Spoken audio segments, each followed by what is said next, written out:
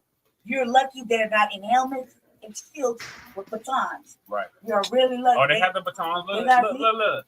They got a baton. You ready? Look. They're shields. They ain't got no helmet on yet. They got batons. Though. Yeah, they ready. Like, you ready for that? You got the taser. You got all the tasers. They got guns. They got batons. They ready. Yeah. And we'll be back. They're like, and there'll be more of us. Because at the end of the day, we they outweigh never you. carry these things, but for this meeting, these guys carried these fucking clubs here. You guys should be ashamed of your fucking selves. Oh, Every one of you should be ashamed of yourself. He can stuff You the should club be up his ashamed of ass. yourself. You're a fucking sergeant and you need a billy club? For what? For a bunch of peaceful protesters? The fuck out of here. Right. See what that's Shameful. All of you guys carrying those billy clubs are fucking shameful. Shame. I don't know how you guys Shame. Shame. Sure is. White, Right.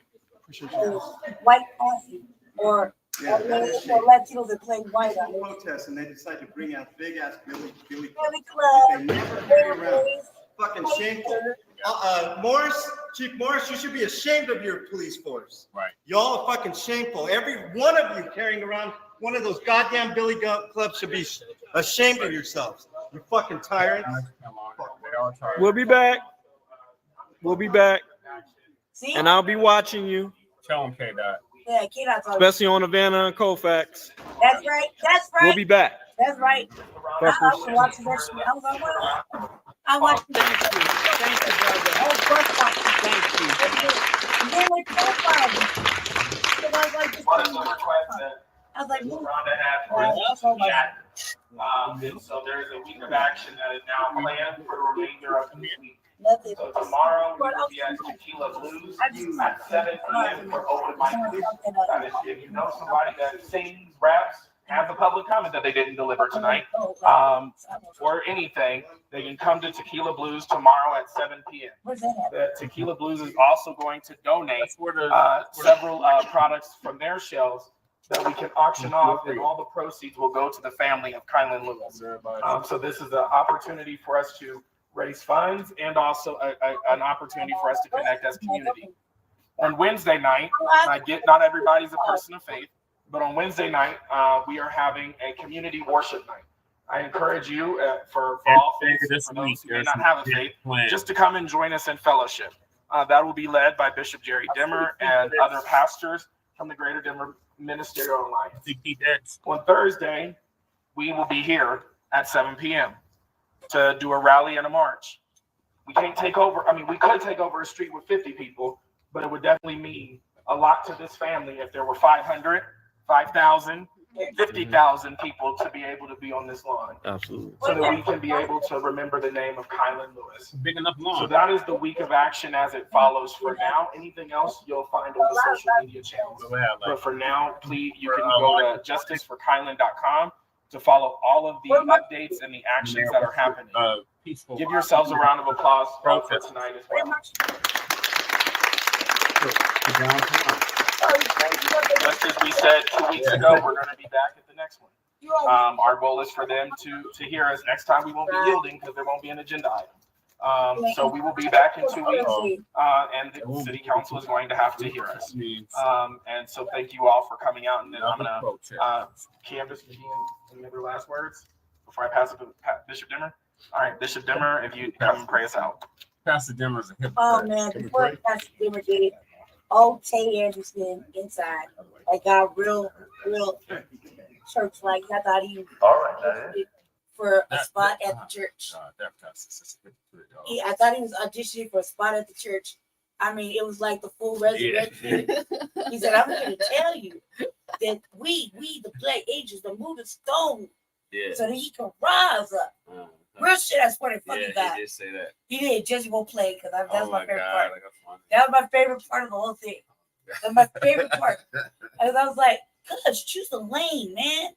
And like, for real. And I call for a full audit. I'm like, I call for a full audit of these motherfucking makeshift fucking what do you call them? 501(c)(3)s that how the fuck you, whatever. How the fuck you got all this bread to do all this shit when one of your people owe like racks, okay? So how the fuck is that possible? Make it make sense. Like I don't know how you could do it. You know what? The state apparently has a problem raising money for this equity study. Make it make sense, right? You can't. That like some fraudulent shit going on in a motherfucking audit from Allah. They just shut out, just rain down and fucking audit that fucking shit. Because that doesn't make sense. All of a sudden this year. Come on now. Sound like some old corruptive shit. Kilyn Lewis. Kilyn Lewis. How many people were there? Kilyn Lewis. How many people were there at the end? Kilyn Lewis. Kilyn Lewis. Kilyn Lewis. Kilyn Lewis. Kilyn Lewis. Kilyn Lewis. Kilyn Lewis. We're going to speak on 11A11. Just see me, raise your hand real quick so I know who you are. If you can sign up to speak for 11A11. Okay. We're still going to give our speeches. Media, you are the ones who we are trusting to get our stories outside of these walls. They have cut the cameras. It is your job now to tell the story that the rest of the world cannot hear. You will hear from members of his family, members of the community, media. It is incumbent upon you to help get his story out there, to help get the stories of the people out there. So I'm going to ask that everybody else please take a seat on the floor. We're going to start with his mom. We're going to still deliver the public comments. We're addressing to the media cameras and folks that are still here. We're talking to you. You are our only source out of this chamber right now. This is your Martin Luther King. This is your civil rights moment. Document history. We'll now go. They try to cut on the music like we can't speak over the music. We'll now hear from our first speaker, Miss LaRonda Jones, Kilyn's mother. Please give her a round of applause. Where was it? It was Sunset. We passed Medine and all that shit. She was making all kind of ominous threats and shit. Was it after the pop? After old boy, it's when they asked the police to come down, and like when she comes down, I ain't got nothing. Look around at who you are standing with, and in this case, who you are standing with, shoulder to shoulder. Because when history is rewritten, we will not retell the story name by name. We will only tell the story as the council who lynched Black bodies in the streets of Aurora.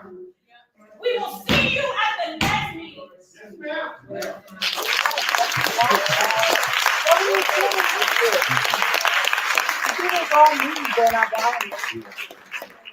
Before we continue, the city council will tell you that they have no opportunity to fire the individual who shot and killed Kilyn Lewis. But the individual that can, she is here. Chief, I'm asking you to join your officers up here so that we can talk to you. Since the council has left, we are now asking you, as the person who can fire him, we will clear a path so that you may be able to enter with the rest of your officers. But since we can't talk to council, we at least must talk to our police chief. Please come down so that we can talk to you. Come on.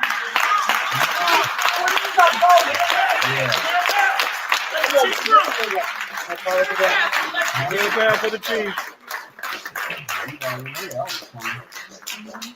Hands up, everybody, hands up.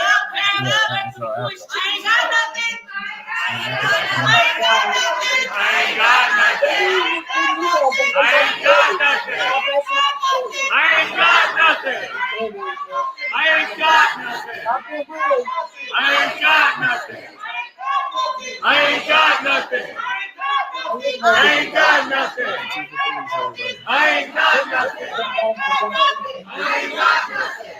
At this time, Chief, all we are asking for you and your officers to do is simply listen. This is an opportunity for the family and for advocates to come and to share their opinions and their voices, and for you all just to simply listen. I appreciate that you did come down and fill in the void from the city council. So thank you for showing some leadership here tonight in Aurora.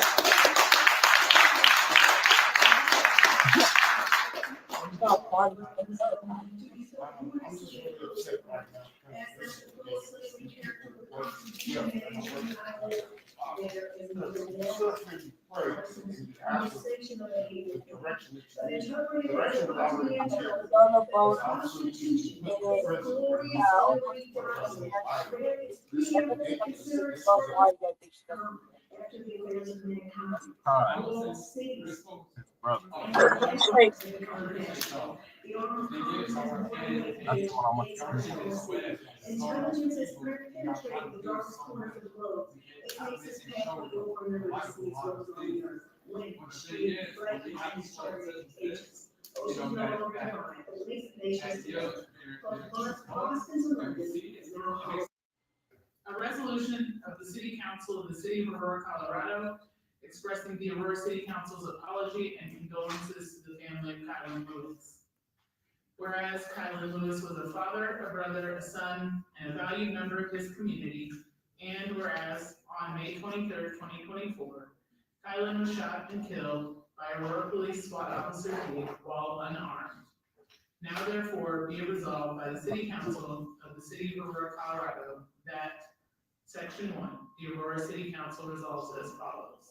That the City Council apologizes to the family of Kilyn Lewis, offers condolences for their loss, and recommits to ensuring unarmed individuals are not killed by our police officers.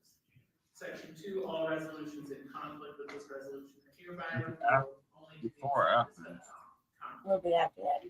With now the resolution being heard, we will entertain a motion for community. I move that the community adopt Councilmember Coombs' resolution. Is there a second? What the fuck is that? Is there any debate? Seeing no debate, the motion is before us. We are all in favor. Please state by saying aye. Aye. All opposed? What the fuck kind of power do you have? No, the nays or the ayes have it. The resolution is adopted. You don't even live here.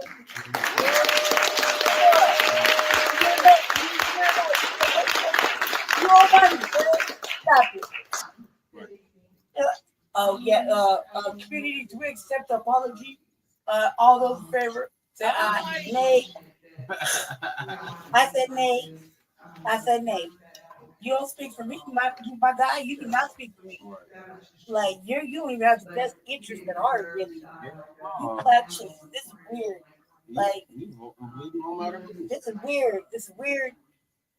What the fuck are you in Aurora? And what the fuck kind of who are you to take votes and gays and nays and you accept like you accept on behalf of who? They're killing black people still. What are you talking about? What are you accepting this for? This is dumb. First of all, black family, we don't get to have a vote with them. It's the same fucking council. They're red lines people. There's people who still yet to vote in their own fucking area because they keep red lines. When the officers approached him, he raised his hands into the air while holding a cell phone. What we are asking for one is for you to bring me the rule book that says the building or the hours that say the building closes at 8:45. And I'm gonna just It's like, I need you to bring me the rule book. No, bitch. I'm trying to find the part where he was talking about. They're not reading the rule book. They're not fucking. You just read the fucking website. It's weird. charter. He was Jesus. Yeah. He's like, I'm here to tell you. Like, he really got serious. Yeah. Like, his testimony was serious. I was like, oh, cuz, what are you doing? Who are you trying to get this job from? Like, pick a lane. Like, are you going to, you're not obviously running for office. Could you quit that? It's okay, cool. You want to be in front of the cameras? I get it. That's why you're doing this activism, political theater shit. All right. And you brought a friend with you. Same motherfuckers. They used to sit next to Brother Jeff and get Saturday commentary for fucking Uber Eats and shit. You know, all of a sudden now they big people. Now they all over the city. Real shit. He got a replacement for CJ. Real shit. Yeah, I guess for the first couple months he had to buy meals and shit. So they could sit next to him and chant into their off-brand thoughts. Yeah, really. And now they're respected individuals when really one motherfucker owes 60 racks and this motherfucker brought over here got a whole fucking mugshot, woo, right? And then everybody's always worried about us. Yeah. Birds of a feather type shit. Right? That's bad. So this never turned out. So it was before, right? It was before the chief right, came down. Right. Yeah, go a little further. And up. Like, no, to the right. To the right. Oh, to the right, almost to the end. That's where I am almost to the end. That's it? No. It's after Kansas? I don't know. I thought it was after this, before that, because they all leave at the same time. I played all of this. Like, it's around like you are really fucking churchy. Like I like not churchy, but like all of a sudden now he was like vying for a job as pastor. For real shit. I swear to God, we saw it and we were laughing. Yeah. It's right after this, maybe. No, because I played everything After time. him. And then they did the vote. Oh, it's weird. We don't know. We'll find it, man. That shit was hilarious to me. He's like, there's black angels. They're moving the rock. And motherfucking old boy That was at the resurrected. beginning. That was at the very, very beginning, I think. No. It had to be because I played at the very end. It didn't show up. But that he was Jesus. Yeah. That the next new coming of God. What bothered me, family, was that everybody act like other people hadn't been shot or killed in the last couple months. Yeah. And there has been a fucking wave of shit going on. Right? And it's not like it's gonna sound kind of fucked up, but I don't think you should pick and choose which black fucking plight you're gonna capitalize on, which black pain you're gonna stand on and show your asses. You know what I mean? And it's kind of like brand new energy. Like I said, you weren't doing it like this before. And then I think about it like with me, motherfuckers ask me that damn Alfred shit. And I'll be like, look, first of all, I'm not for shows. I'm a fucking pay me type shit. You're not gonna tokenize me and take over my fucking take over whatever black pain shame I got. That say he just knows I said it in front of fucking white people. Directly to their fucking face. You will not do that. I'm not your poster girl, your token. Fuck you, pay me. Right. You're not gonna get me on camera discussing pains and shames of things like that. Because I feel like that's clout chasing or ambulance chasing. What are you doing it for? You at the end of the day, you're benefiting yourself somehow. You know what I mean? To be in front of the camera. When in reality, where were you all the 13 other times this shit happened this month? Right. You know what I mean? Or, I mean, seriously, like, why aren't you speaking to this shit that's going on? Like, there's active racism with the kids here. They're and NAACP want a fucking apology. You think? So it's like, no. It's like, no. So I feel like cherry picking, and nobody is more different than the other, right? It's still bad. It's all fucking bad. It's all bad, especially at the hands of the police. Yep. But to put yourself in the forefront of something regularly, like not even regularly. It's kind of like a new thing for certain people. Candace Bailey, that's not new. That's not new. You know what I mean? That's not new at all. But the other two. Definitely the other two. Other two I'm referring to is Medina and motherfucking Kay Anderson. Pillsbury. That's kind of a brand new situation. You could be out helping. Brother Jeff's always fucking doing some kind of off-brand shit. That like one minute he's doing this, one minute he's doing that. It's like, he's flip-flopping through fucking whatever controversial. I don't know. But Candace, no, I think she ran for out here.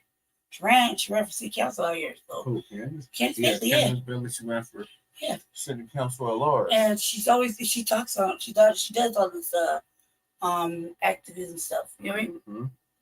When I say about my I've son, been to several protests with him. yes, and for me, I'm like you'll see me in the back, because I don't agree with it.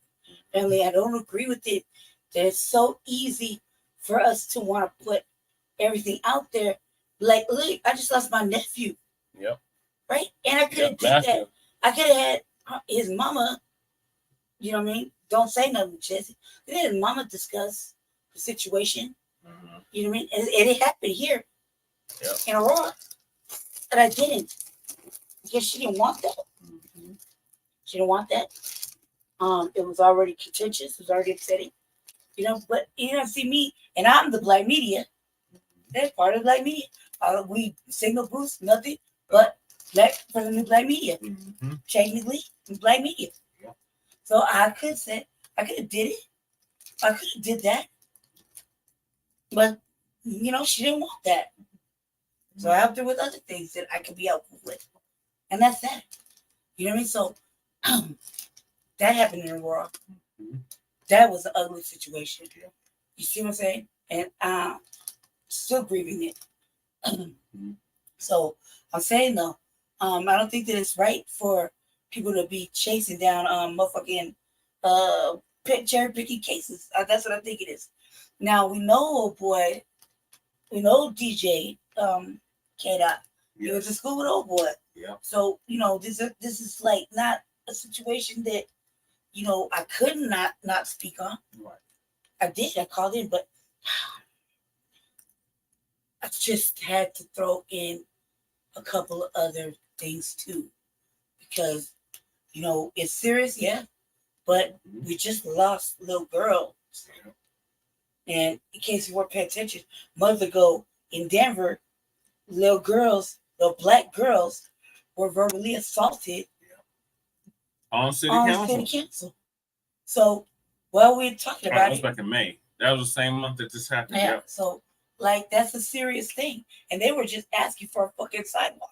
Mm-hmm. Yeah. So they didn't need to get assaulted. Called everything but a child. Everything but a child of God, and they were right there in public, and they were little girls, little fucking girls. Mm-hmm. And shame on you, Carl. Whoever did that, and you know who you are.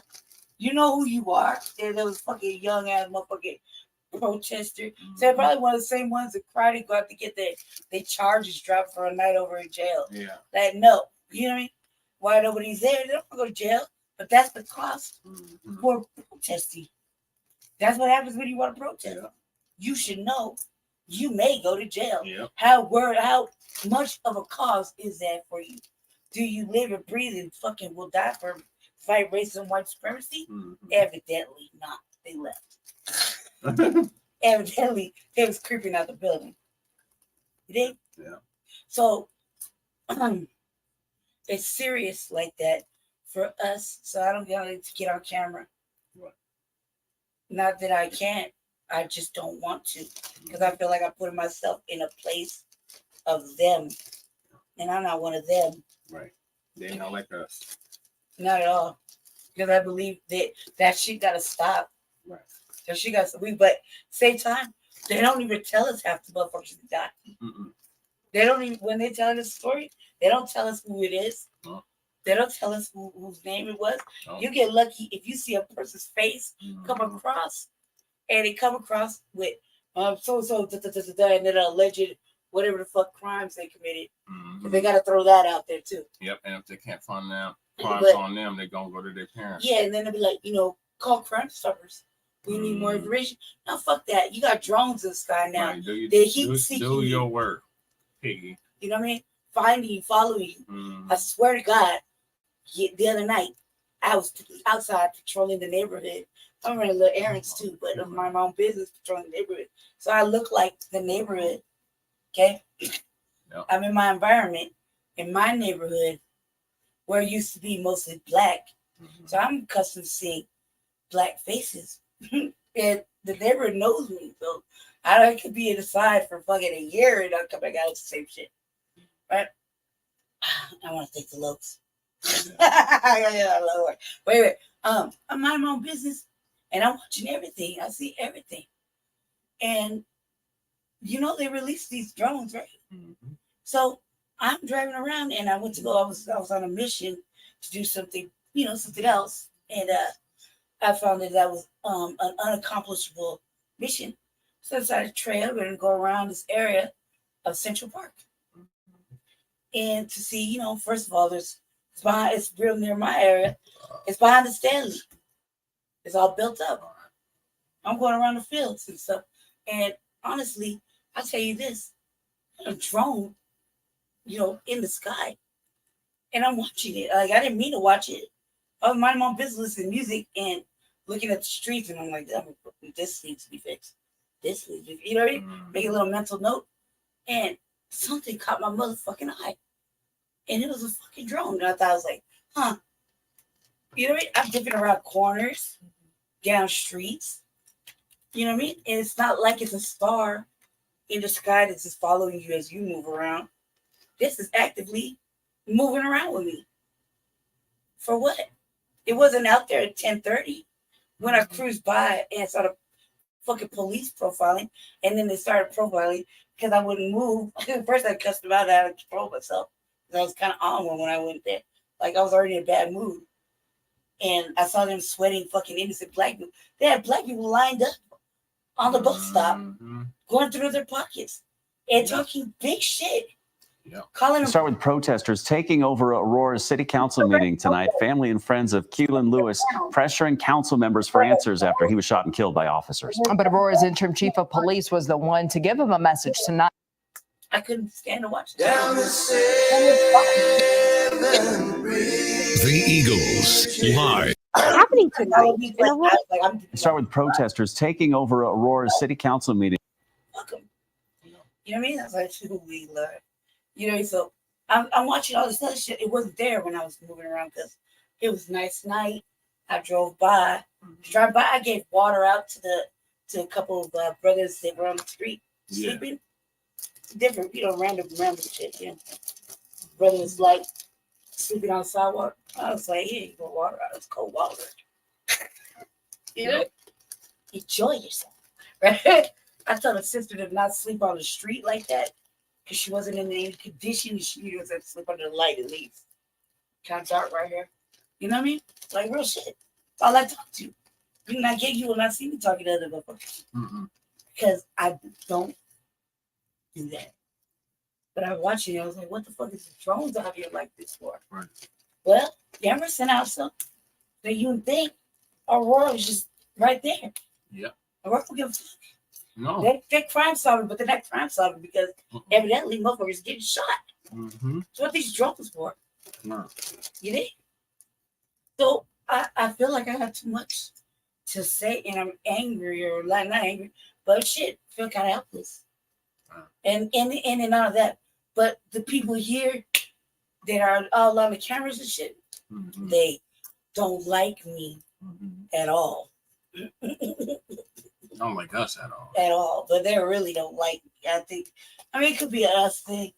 But they know they don't like me. No, they don't like me and probably wish that my fucking fair, milky, fair skin should just shut up. It's just too turned up. You know what I mean? They always got something to say. Low, like speak dissy. Yeah. And they don't think that, like when they say it to, they just speak dissy. They don't think I'm aware. I'm up. They like, man, who the fuck are you talking to? Right. You know, and they've been doing that though. Until they see me in person. And it's like a real thing. Like, swear to God, Coach Chester was filming that day. Yeah. That day I was snapping at motherfuckers. I was a whole different energy. Because I don't like these fake shows. Yeah. Fake shows. Everybody can be so indignant on a broadcast like Jeff Favre's. Yeah. All of a sudden they biggity black. For February. I won't refer to Candace Bailey like that. I saw her, I was talking to her, I missed the shit about this too. But the day I was there, she's sitting next to a white lady, civil rights attorney, who was whooping some other shit. Yeah, that a couple days ago. and I was climbing her a few months ago. That's the one that ran for DA. She can't be bothered. Like they can't be bothered to acknowledge the motherfucker. That's the one that said that she would examine the Jordan Wadi case. Because I asked her directly. Yeah, she said that out, but and ironically. And then what happened to that brother that we had? Remember when went to that event down at the Dayton Opportunity Center for that one brother that got killed by the police in Denver? Yeah, with the air pistol. Yeah, and nothing ever came of that. That's what I'm saying. Pick and choose. This is the same place that woman and her children out. A place from the hot sun on the floor. On the concrete, on the hot scorching Same hot shit concrete. that beat up on that light skinned man. And they beat the fuck out of him. Yeah. Tonight, family and friends of Kilyn Lewis pressuring council members for answers after he was shot and killed by officers. But Aurora's interim chief of police was the one to give him a message tonight. Fox 31's Greg Nieto was there during the meeting. He joins us now live with those details. Greg. Hey there, Erica. Yeah, the city says they were expecting this protest in the span of 3 hours. We heard from protesters, the city council, and the interim police chief. They've held a press conference. They've talked in front of cameras. Now, family and friends of Kilyn Lewis taking their message, a demand for justice, they say, straight to the top of the city of Aurora's chain of command. This shouldn't happen. Kilyn should still be here. Tonight's city council meeting. And he's not. Body cam footage taking us back to May the 23rd in Aurora. Aurora PD's SWAT unit assisting DPD's fugitive team in an attempt to serve an active warrant for attempted homicide. After Lewis, according to police, ignores commands to get on the ground, he drops one hand out of view. When Lewis raises a backup, authorities add he is holding an object in one hand. Ultimately, it turns out Lewis was holding a cell phone. Tonight, his family is demanding to be heard. After some back and forth, the council goes into recess, then takes a portion of the meeting virtual. Minus most of the council, Lewis supporters remain. We will not move. Justice for Aurora Interim Police Chief Heather Morris comes out to listen and offers a brief statement. I will do that again, but offer my condolences to the family. And knowing that we have these investigations that are ongoing, I just can't comment further on any of that, but I do offer my condolences.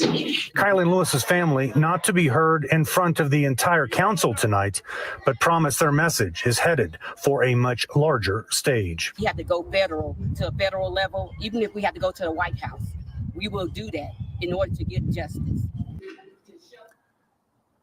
And at last check, the officer in question remains on administrative leave. In Aurora, Greg Nieto, Fox 31. All right, Greg. Thank you. Ever walked down a street and felt a twinge of fear? In a world where danger can be anywhere, how do you ensure your safety and peace of mind? Well, we're hosting a 100% free event on using non-lethal tools. Happening tonight, an Aurora City Councilwoman will bring up a resolution calling on council to apologize to the family of Kilyn Lewis. Lewis was shot and killed by a SWAT officer in late May. Police said they thought he was carrying a gun, but it turned out it was a cell phone. Denver 7's Allie Jennerjohn is live outside the Aurora Municipal Center. Allie, you talked to activists about this week of action planned.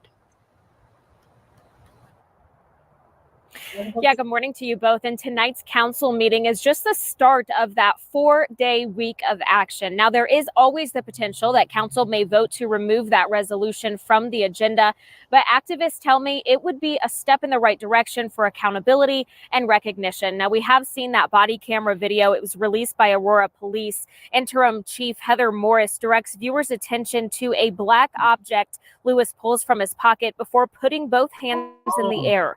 Officer Michael Deek then fires a deadly shot to Lewis's midsection, and the object in Lewis's hand later determined to be a cell phone. Median Holmes, CEO for the Epitome of Black Excellence and Partnership, says this week of action gives the community the chance to speak out on not accepting, quote, the continued murder of Black men and women by police. I didn't mention nobody else. And so when we come together for this week, this is us inviting people in to heal, to insulate the family as they grieve, and to be a part of the healing process. We don't just invite community, we invite the leadership of Aurora as well to be a part of this healing process and to engage with us this week. What are you healing? Ain't no stop shit. Now, the Action Week continues tomorrow with an open mic night, on Wednesday with a community worship service, and then on Thursday they'll host a rally and march. And Micah, you can find details for all those events on our website, denver7.com. Yeah, Allie, we know these activists have been calling for accountability for months now, so it'll be interesting to see if that does lead to Aurora City Council passing this resolution. Our Allie Jenner-John reporting live in Aurora. She got nope. Yeah, what are your thoughts on? No, look for that motherfucking article. Oh, and that's fair. The article was a shit though. That's what I was looking at. What was it? Shit. It was what made me fucking like no. But I ain't dead. No. Right, so Yeah. it's almost 4 o'clock in the morning. And they asked for it. They wanted a fucking what do you call it? Apology. Yeah. And I was like, what? And they literally like damn near begged for it. Yeah, they said it was a step in the right direction. I like no, it. A step in the right direction is that damn piggy deep, whatever the fuck, going to prison. Like she should still be in jail. Like he's out loose. Yeah. He's loose in the street. Like you know what I mean? They got on administrative leave. He put some paperwork. He's loose. He's not. He's not suffering nowhere. He's loose. Yeah, he still has a job. The need to do is well never mind. No, we can't say that one. Never mind. I was gonna say something really never mind. I apologize. Forgot. Just for Kilyn Lewis, thoughts, prayers, and condolences to the family. They really several members that I know personally. Mm-hmm. And, we're gonna make sure you all get some justice out here at Aurora, in the sundown town.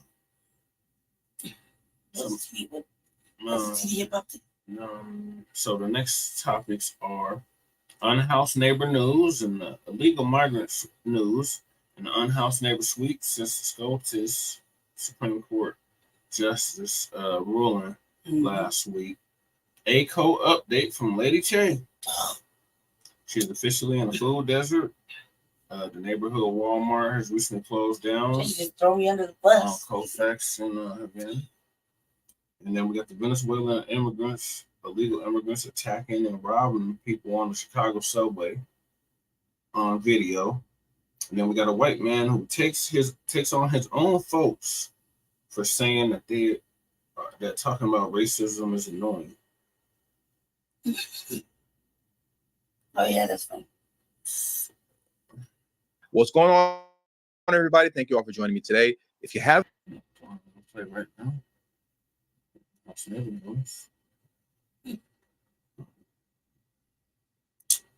Yeah. So since the Supreme Court did that ruling last week, Aurora is enforcing the camping ban. Yeah. Now Denver has had a camping ban for the past 12 years. If you know me and know the work that I've done, I've been fighting diligently for the past 8 years to get this shit overturned. At Aurora, under tyrant Mike Kaufman, who went homeless for 3 weeks? No, a week. For a week, as homeless Mike, when right before he became the mayor of yeah, he's already the mayor. Yeah, right when his first year being elected as mayor, went undercover to see what it was like to be unhoused as homeless Mike. And he is enforcing the camping ban full throttle in Aurora. So that is what we're going to discuss now. Enforcement of camping ban.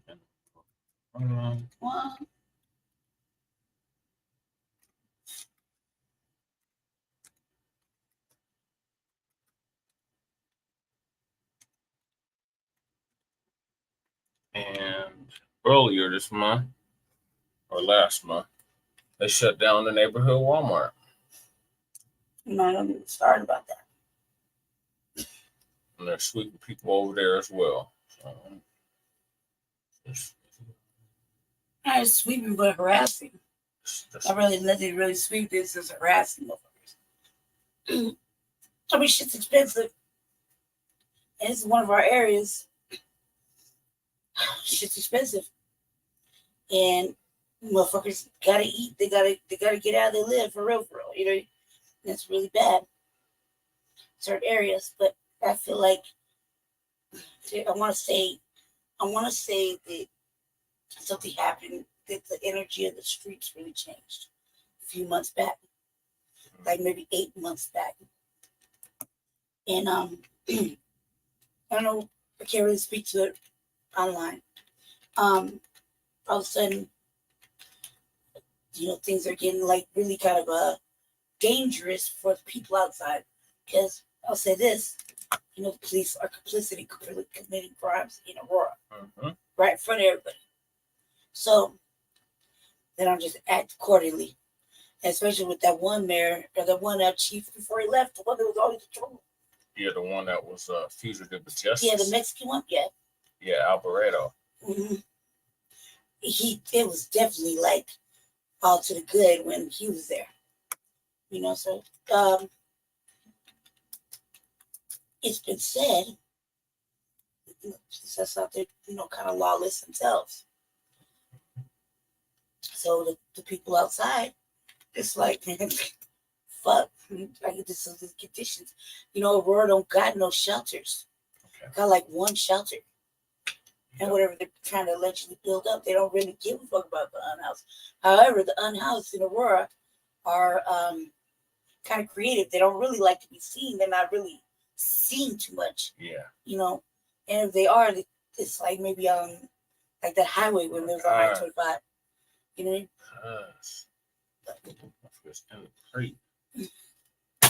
Cut, not the computer. I had to, man. See, what you think you've been doing? Stop. No, I had to. You just do it with your hand or something. You do it with a tablet? Yes. No. Just brush them off. It's too big to brush off. Just don't do that. Just don't do that. Just we can't replace it. That's all. We just can't replace it. Carry forward. Yes, something happened. But anyway, the streets and the police are like kind of moving different. That's all I want to say. I don't want to say too much. I don't want to say too much because this is really not in my nature. We saying stuff like that, like to the public. We'll say this though. Bounced from one doctor to the next. Did they even send my lab work? Wait, was that? Next, we go to a national crisis tonight, one coming to a head here in Colorado. Last week, the nation's highest court ruled cities can enforce camping bans on unhoused people sleeping outside. Denver, Boulder, Aurora, they all currently have bans in place. Your reporter in Aurora has been following how her community has been cracking down on the growing unhoused population. In a new approach, the city council passed Tough Love, which bans homeless encampments along that I-225 corridor and establishes a court for misdemeanor offenses involving those who are homeless. Well, tonight, your reporter in Aurora, Tori Mason, following up with the city after the Supreme Court's ruling. The city of Aurora already has a camping ban, but you still see tents like this one behind me. This is actually in the parking lot of a private business, and Mayor Mike Kaufman says they too have a responsibility to report these. He also believes they should have shelter options once removed. It definitely has been difficult with the loss of funding. A shortfall in marijuana sales severely cut nonprofit homeless services in Aurora. Comitas Crisis Center is always at capacity. There's already a wait for the shelter beds. Anna Miller with Mile High Behavioral Health says the need isn't always in plain sight. What I think is happening is that people experiencing homelessness are setting up their encampments in more isolated and remote areas so that they are not ticketed or told to move. Most tents are along 225. The city's stricter ban makes the corridor a closed to camping zone. Tents can be removed without notice. It's part of Mayor Kaufman's Tough Love approach. These encampments really are a crisis of addiction and mental illness. Now, if a person is cited for trespassing on 225, charges will be dropped by meeting conditions like mental health counseling or job training. The mayor acknowledges the need for more shelter and says space is coming with Aurora's new navigation campus. They're also working to make room in the city's pallet shelters that are currently full. We've been allowing people to stay there for 6 months, and that's just too long. And so we're going to need to cut back that time in order to make room for people coming off the street. While he supports the SCOTUS ruling, Kaufman says cities should be required to offer shelter when abating. Miller says nonprofits need support now to help. There's only a certain capacity that we're able to do. The city's stricter camping ban will go into effect in about a month, and there is room for those closed to camping zones like the one created for along 225 to expand in other parts around the city. Reporting in Aurora, I'm Tori Mason, covering Colorado First. Tori, thanks. New tonight, we have verified. Now, Walmart says it is closing one of its neighborhood markets in Aurora early next month, and that is sparking concerns from some community members over food access. Denver 7's Brandon Richard has more on why Walmart says it's closing the store and some interesting comments from Aurora's mayor. You hate to see. As a truck driver, Kay Abdul spends a lot of time on the road. All over the country. And when I'm in Denver area, this is the go-to Walmart for me because this is in the area where I do a lot of my drop-offs. But when he walked into the Walmart neighborhood market at Colfax in Havana Monday, he got quite the surprise. No water, no produce, no oil that I can get for the vehicle. It was in shambles. The shelves are empty because the store is closing June 7th. Walmart says the store hasn't performed as well as they hoped. In Facebook posts, Aurora Mayor Mike Hoffman noted the store was located in the most difficult area of the city in terms of crime. He added that Walmart has a reputation for being tolerant of shoplifting. When I go into the store, I don't see people stealing. But State Senator Rhonda Fields, who represents the district the store is located in, says that's not what she's seen. So to give the impression that people in this neighborhood steal, and they're closing because of theft, is something that I have not been able to verify. Walmart made no mention of retail theft as the reason the store is closing. In a statement to Denver 7, Walmart says there is no single cause for why any store closes and said its decision is based on several factors, including historic and current financial performance. This is going to devastate the community in my view because this Walmart, this neighborhood Walmart was like a lifeline. Senator Fields hopes another store will move to the location.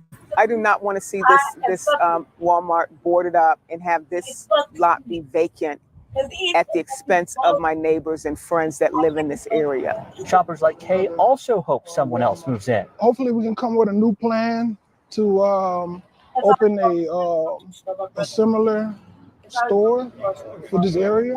Until then, they'll have to find another place to shop. In Aurora, Brandon Richard, Denver 7. Walmart says all of its employees at the store will be eligible to transfer to another location. And Mayor Kaufman pushed back on claims that the store closing would leave the area in a food desert, noting that people can shop at the Lowe's Market located about a block away. Digging deeper, in March, Aurora City Council approved an ordinance increasing penalties for shoplifters. The ordinance will make the theft of $100 or more an arrestable offense. It also mandates jail time, even for first-time offenders. Now, we spoke with some business owners who said they welcomed that change. As a business owner, when you work this hard and we've got 61 families here, and that takes away from our ability to pay for those 61 families. And just every little bit of lost product, it affects you all the way down the line. According to Aurora Police, there have been just under 1,000 thefts in the city so far this year.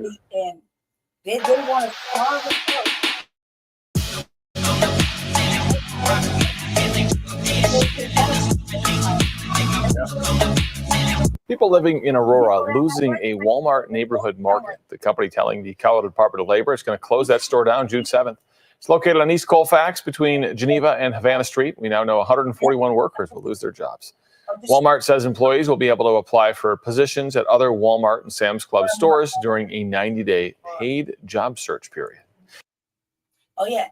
And then Aurora started doing that before the fucking ruling came down. Yeah. The ruling just added to it. You see, old boy, fucking homeless Mike was like, 6 months is just too long. No, 6 months is not too long. Right. It's barely the calm down for being outside.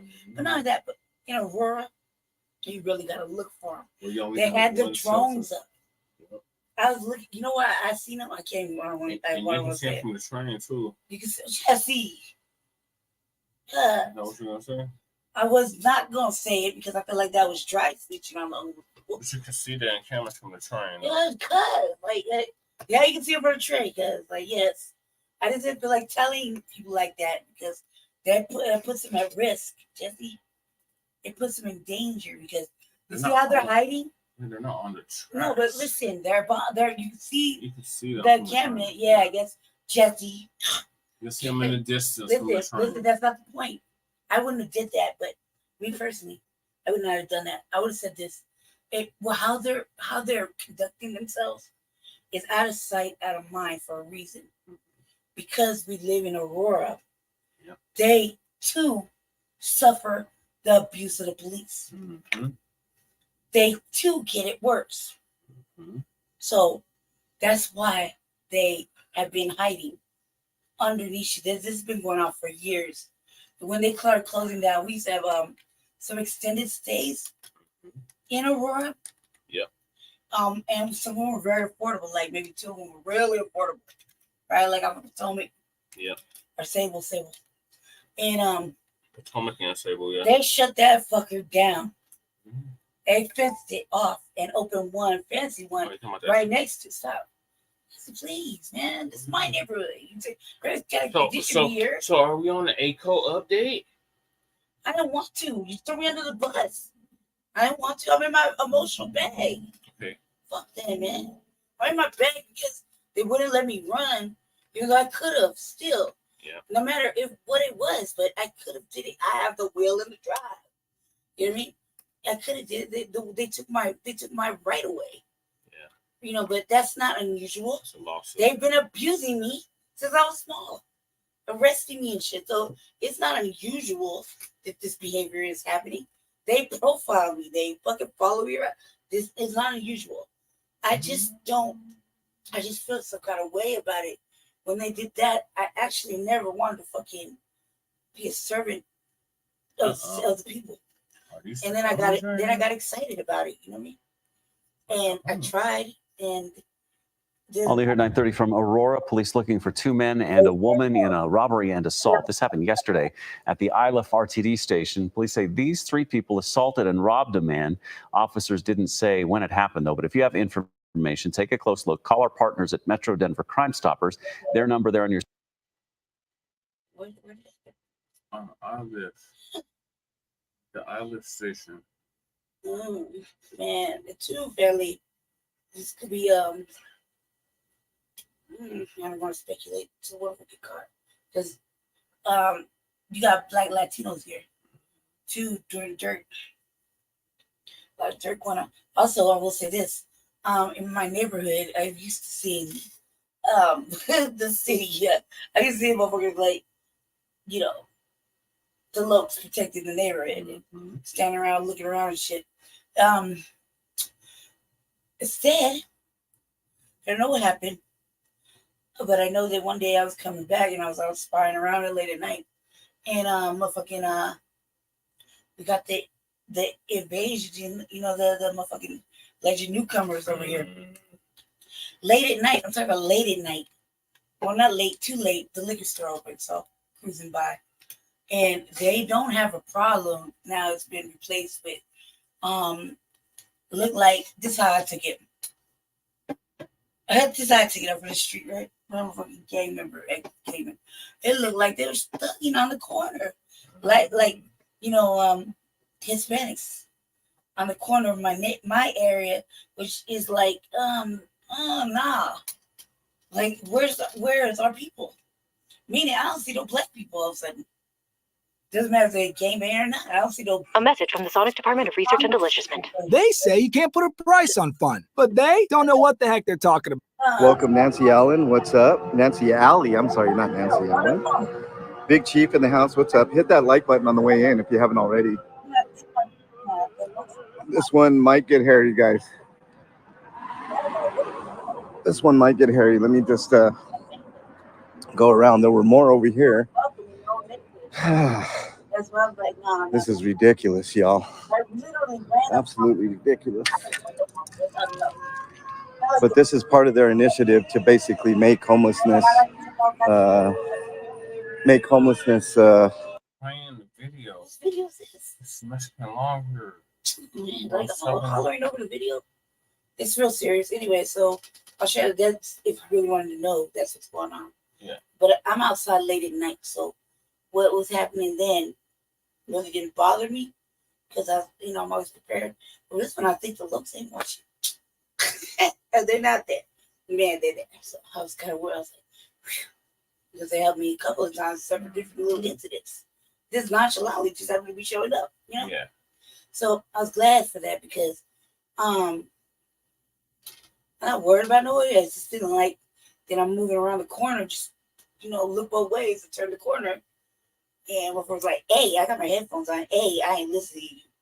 I'm busy and observing and casually listening to the streets as I maneuver around the streets. Doing my thing. So I'm not paying attention. I don't stop for strangers. You know what I mean? I don't know. I don't stop and talk to motherfuckers. For what?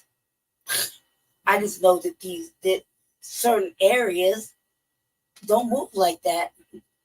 And now they're moving like that. Right? So that kind of bothered me a little bit. I'm like, why? Like, who said this was okay? Because it's kind of dangerous if you're a woman or whatever. They just stay out there just like it's like robbing season basically. Yep. And the way you walk, like, first of all, who walks fast to catch up with a motherfucker? As you're going around the corner, they come from the other corner towards you, like, hey, stop. Like, no, bitch. First of all, why would I? I'm not even listening to you. I don't want to talk to you. But this is really late, and it happened a couple of times in my area, literally in my neighborhood. Like as I'm trying to move around, the police roll up all me, and I'm dipping around one block, they coming around the other block, trying to catch me up, and then I got to worry about that shit. When really I was like, man, the liquor store's open. The big one too. Another interesting fact: that liquor store usually has a lot of brothers and sisters outside kicking it, or going in and out, and I didn't see that either. Instead, I saw motherfucking having a whole fucking Latino get down on the corner of the liquor store. Which liquor store are you talking about? Over there in Aurora. Oh, God. You are in Aurora right now. Which liquor store? Whatever liquor store's by my house. There's one across the street. Nope. Not over here. Oh, Colfax. Come on, man. I don't know the streets names like that. Florence. Fucking the next street over, a couple streets over. Yeah, I think that's Florence. The big street. I think it's. I want to say Delmar, Florence. No, I want to say it's. I always feel like I'm going down Dallas, but I'm not. It's Delmar. No. The one by the library. No. I'm on Colfax. That is by Colfax. It's like Galena or fucking Kilyn. No, Galena's further down. Florida. I don't know, man. It's just right, like the next block over, 2 blocks up, right? That's not that far. Colfax 15. So it's, if I'm over here, somewhere over here, it's like maybe 2 blocks to the left and 3 blocks up, or 2 blocks up. You talking about the one that used to be Little Hut, the little drive? The big ass motherfucking liquor store, cause right facing if you're going to the motherfucking Arc or whatever the fuck that is, Goodwill or whatever that is, the thrift store. That's the one on Florence. There you go, Florence. See. There you go. So you just must know a crime. So, like I said, I'm just going to keep a good eye on these guys.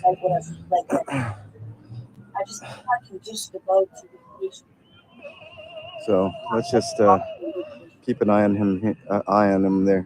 There's a sergeant there. I've run into a couple of these cops before, and I don't think they're. Give any kind of information that's voluntary information. Now look, this is what we're talking about. This is the shopping center that got shut down. Police is in here deep. You see how they deep like this? Where's this at? That's right where the neighborhood Walmart used to be. This is literally that same shopping center where the neighborhood Walmart used to be. So the police is in here hella deep, as y'all can see. What day is that? This is like a couple days ago, second, end of the month, like a week ago. Yeah. See. They're very nice. If I remember correctly, my memory could be wrong, but let's see what's going on here.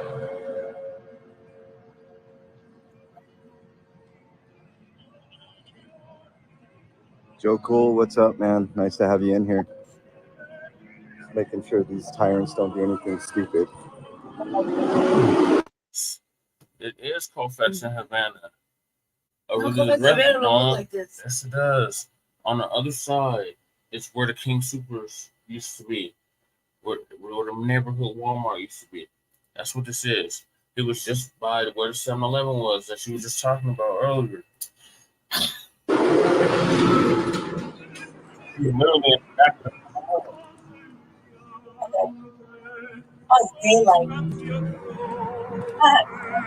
Didn't take them long. Did not take them long after that Supreme Court ruling to wreak havoc on the unhoused here.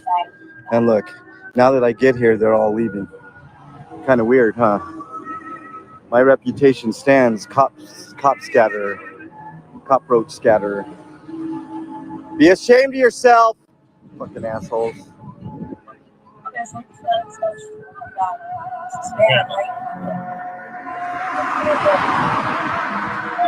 Oh, what do we got over here? What do we got over here? Hold on, guys. I got to get over here because otherwise this guy's going to do something stupid to these people. Man, I need more people. If there's anybody in Aurora that wants to bring cameras over here, bring them on over. Okay, I'm crossing.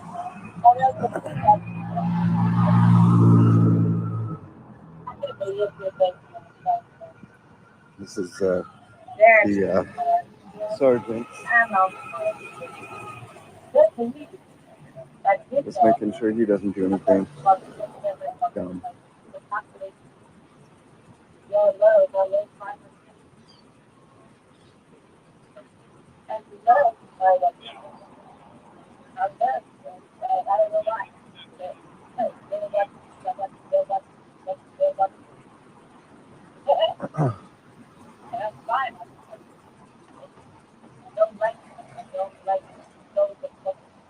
Mike Stevens, welcome. The Supreme Court ruling, Joe, where they ruled that the unhoused can no longer sleep in tents in public. So that's the ruling.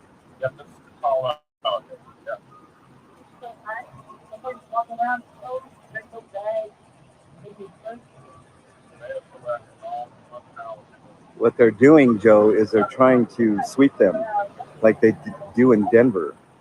And they got more cops over there. I'm going to head over there after this. I'm waiting for this guy. I don't trust this side over here. Whoa, hold on a second. Something's going on over here. That cop was running. Holy shit.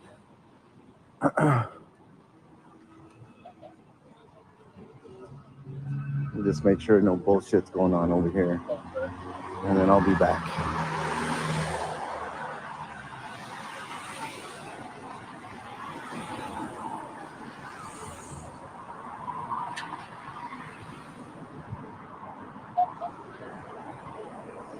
So there's probably undercover cops here too.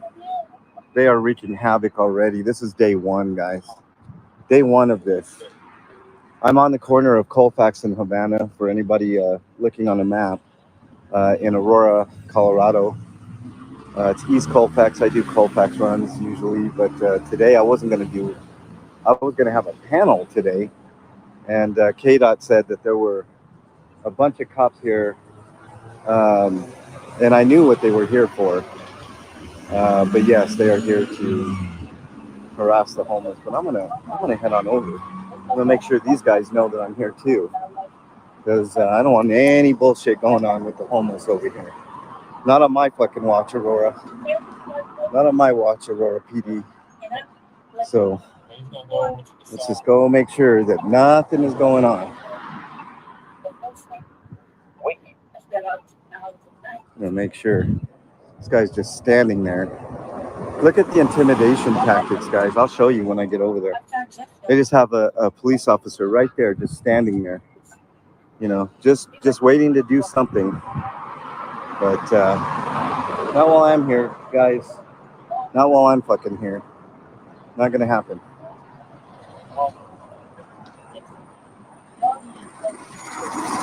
Yeah, Citizen Z, they're ramping it up since that Supreme Court decision.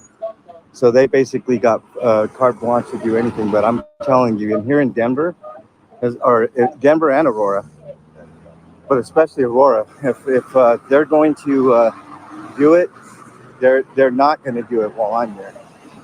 So there will be no BS. These people have rights too. So let's see what they're doing here.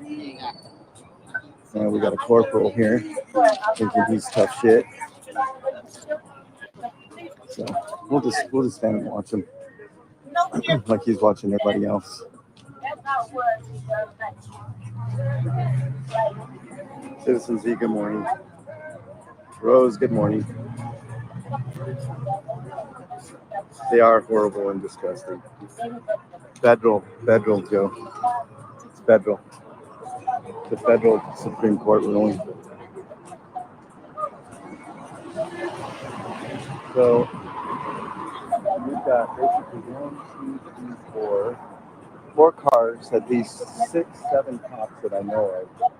And who knows? There may be cops that are. Since when did you become private security for Walgreens, officer? Huh? Since when did you become private security? It looks like you are. What are you protecting? What are you doing here? Right now, I'm working for RTD. My job is to make sure these bus stops are okay. You're working for RTD? They have their own transit police. Subcontracted. You're subcontracted to RTD? They hire off-duty officers to come and patrol. Oh, you're off duty. You're an off-duty officer. Wow, an off-duty officer in full uniform here, contracted with RTD. Isn't that something? Can I get your business card, officer? Can I get your business card? What's your name and badge number? What's your name and badge number?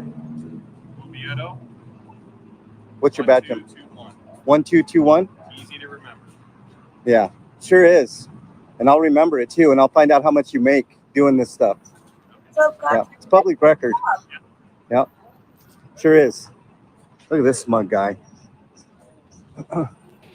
So what exactly is your job here? What are you doing? Just making sure that people get on the bus?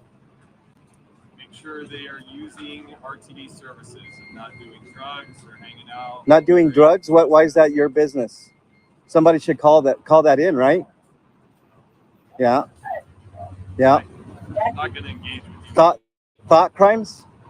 You're now arresting people for thought crimes? That's interesting. That's really interesting. So what do you do if they don't get on the bus, officer?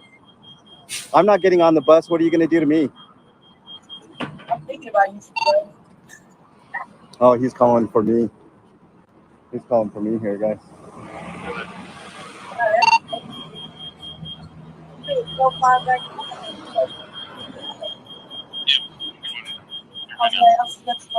Oh, he needs backup. He's afraid of a camera. He needs backup. You're afraid of a camera, man. Yeah, you're afraid of a camera.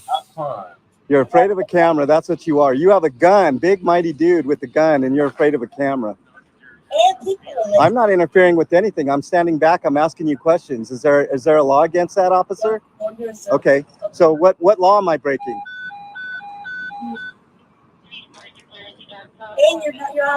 See, this guy thinks he's smarter than me and thinks he's going to get me on an interference charge. He's full of shit.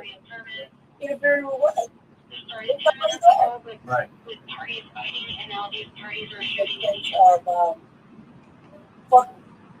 They got a call for a shooting and they're out here bothering the homeless people. Yeah, that's good. That's really good. That's what Aurora should be doing. Should be bothering homeless people instead of worrying about oh, look, there's his backup. There's his backup. Can't wait for this. Yeah. Oh, look, they're going to be talking about me over here, guys. Asking questions is apparently interfering. And this guy's off duty. This guy's off duty.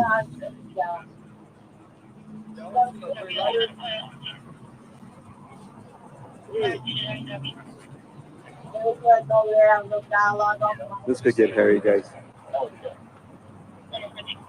Wendy, welcome. King Budo, welcome. Conspiracy Music, welcome.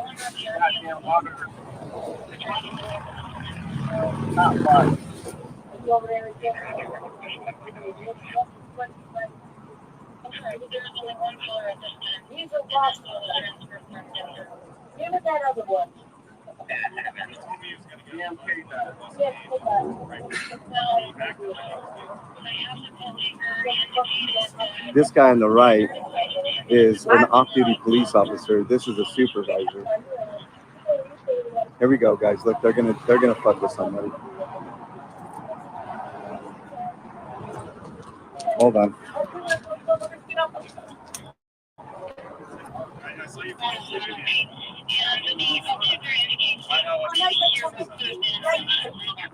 You gotta make sure you get on the bus or get off the property. Off of public property. He's kicking people off of public property, guys. Right? It's not public property. So we're gonna wait for one more bus, and you need to either get on or. This is a public sidewalk right here. This is not. Okay. This is not. Public sidewalk. This is public sidewalk, officer. I'm not arguing with you either. I'm telling you, this is public. This is public. Anybody can walk back and forth. No, I'm not giving false. This is a public sidewalk. Anybody can walk up and down this right here. No, this is a public sidewalk right here. You don't know the easements, officer. Yeah. No, you don't. This is a public sidewalk. Anybody can walk back and forth. Public sidewalk. I don't know who you are, and I don't care either, but I'm going to know who you are because you're going to give me your business card.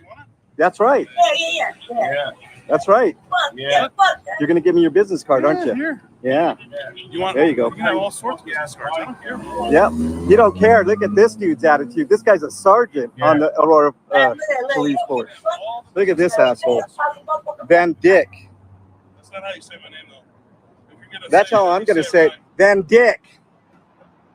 Van Dyck. Van Dyck. Look at this. Sergeant Specialist Van Dyck.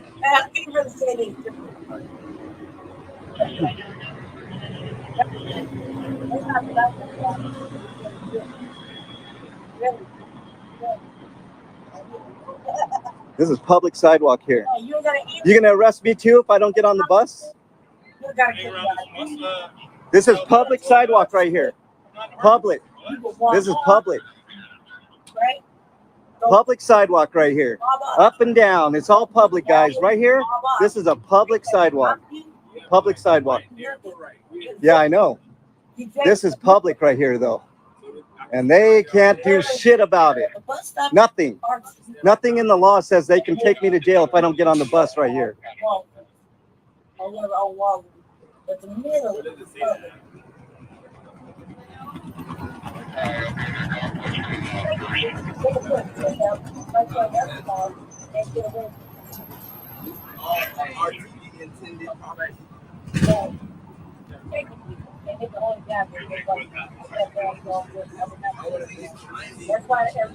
Matter of fact, I'm going to go over here, guys. And I'm just going to wait. I'm going to wait for the next bus to see what they do. Get you guys in the shade.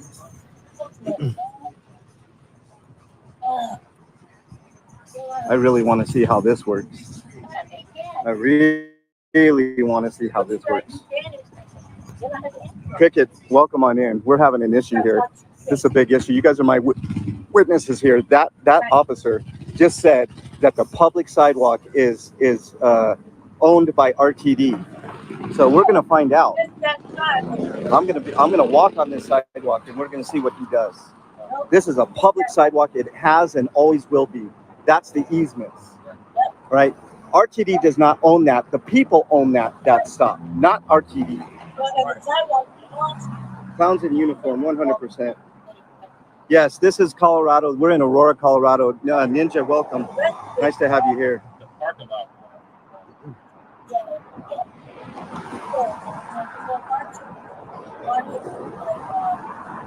L'ambiance, welcome. Nice to have you here. Welcome on in, everybody. 357, welcome. We've got a huge issue here. These fucking clowns, these guys right here are telling these people that they have to get on the bus, and if they don't get on the bus, they're going to be arrested. This is our, he says this is RTD property here, and this included right here. This is a public easement right here. This is a public sidewalk right here. Public sidewalk. They are not doing that. Public sidewalk, guys. Watching the back of that dude. Huh? They ain't drinking the fucking cold. Mexican long hair. You guys can check me out. They know who I am. He pretends he doesn't know who I am, but he knows who I am. Can't wait for this. That's harassment. Sassafras, welcome. Gregory, welcome. What's up, Jesse? We got a huge issue here, Jesse. These guys are saying that if these guys don't get on the next bus that comes by, they're going to arrest them. And this right here, friends, is a public sidewalk that anybody can walk up and down. Anybody is free to walk up and down this sidewalk right here. How you doing? What's that? I'm not getting you in, man. Don't worry.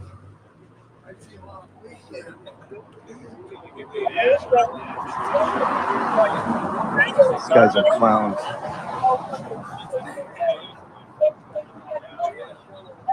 Thank you, Diana.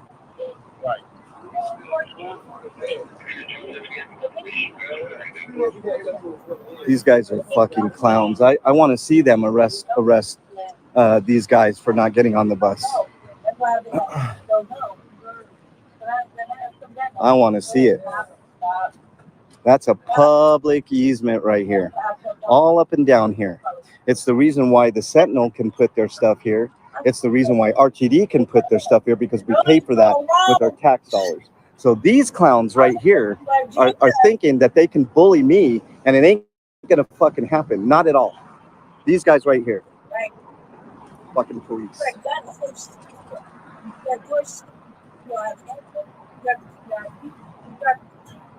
Yeah, same here, Joe Cool. I'm willing. Let's see them arrest me. I'm on. Look where I'm at. Look where I'm at. See, there's my feet. All public easement. I'm gonna walk up and down this easement here. I'm gonna walk up and down it. And when the next bus is coming, I'm gonna walk up and down there too, and let them try to arrest me. I welcome that arrest, Joe. You're damn right. You know how many people would be at that courthouse if they arrested me for being on a public fucking sidewalk? Yeah, they got another thing coming. They got another thing coming. I can't wait for this. Susan Everett, welcome.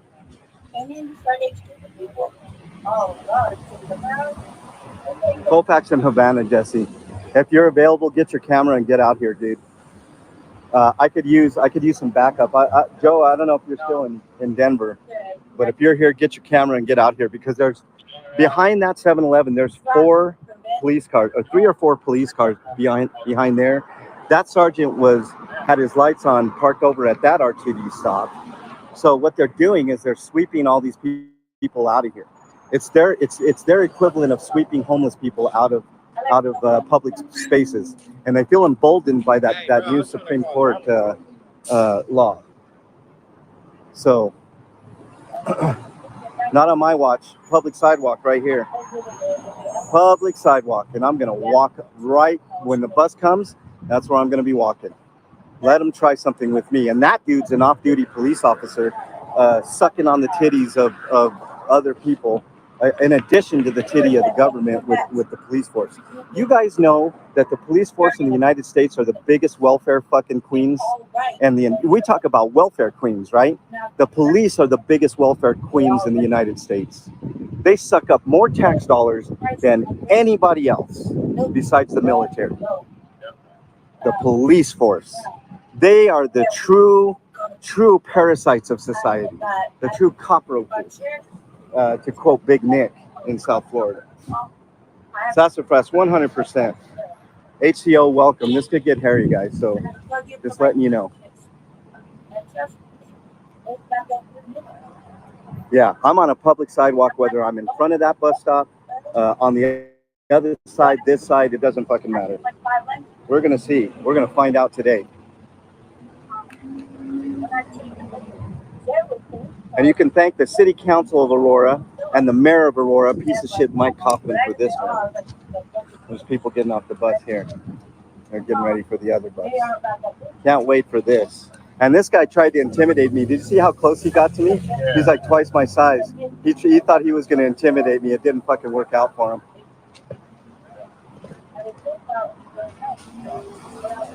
Yep, nearly half the budget. No, there's no law, Gregory. I know. I know that.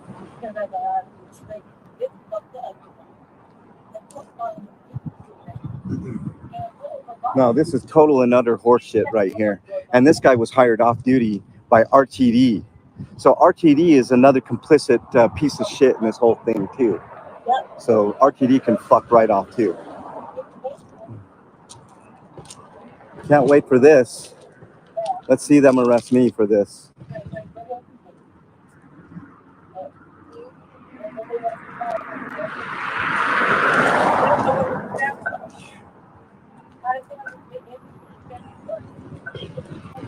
I think that's enough for the topic.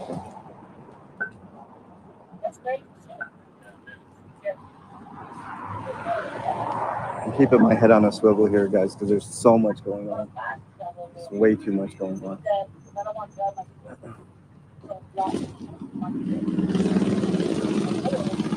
Alan B, thank you.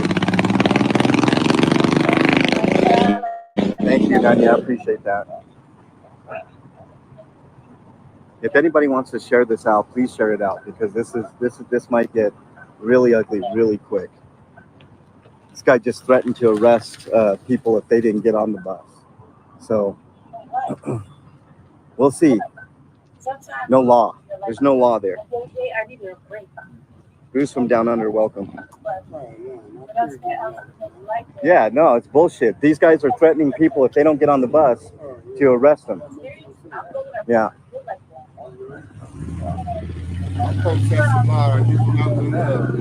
Yeah. No, I'm just making sure they don't do shit like that. Yeah. Yeah. Yeah, they're horrible at Union Station too. They're horrible all over. Right.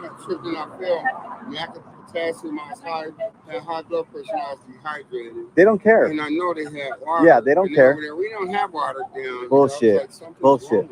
They're just the way that they are, you know. Yeah. Total BS.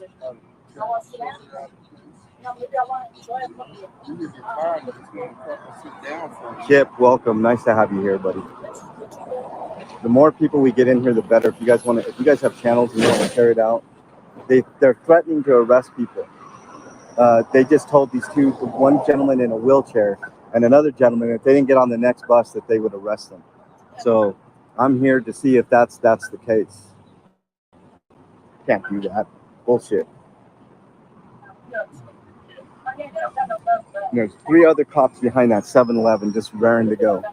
And they think they're hiding because they're hiding behind the 7-Eleven there. But, oh, I caught them.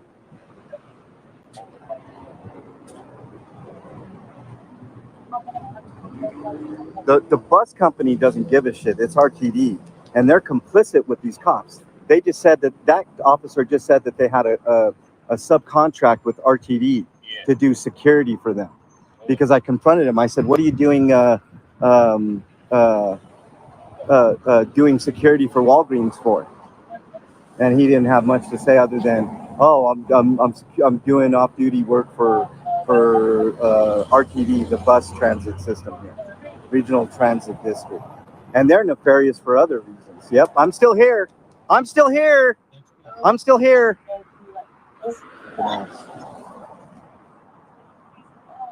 No, they don't care. They don't care, Sassafras. The bus executives don't give a shit. They're the ones that pay off-duty police officers to harass the unhoused and other people at this bus stop. So that's what I'm here to do, is make sure they don't do that bullshit and arrest somebody unnecessarily for nonsense. You know, some of these people are unhoused and they don't, you know, they go to jail. They can't afford a lawyer, all that shit, and they know it. And that's why they punch down and pick on the unhoused.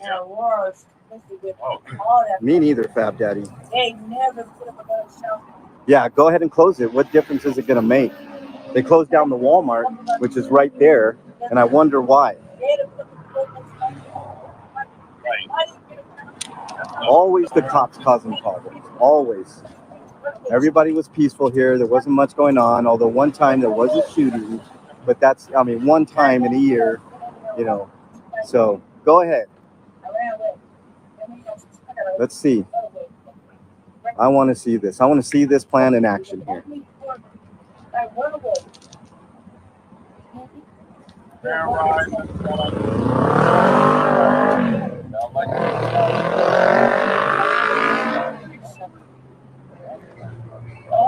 Yeah, I mean that's the idea. It should be, and actually, public transit in major cities should be fucking free.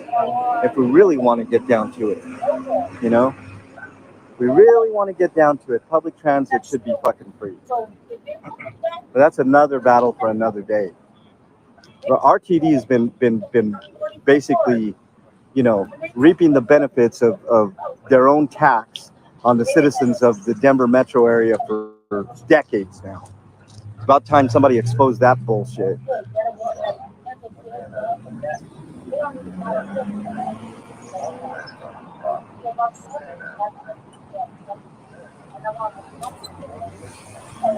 Yep, sassafras, it's the same fucking thing.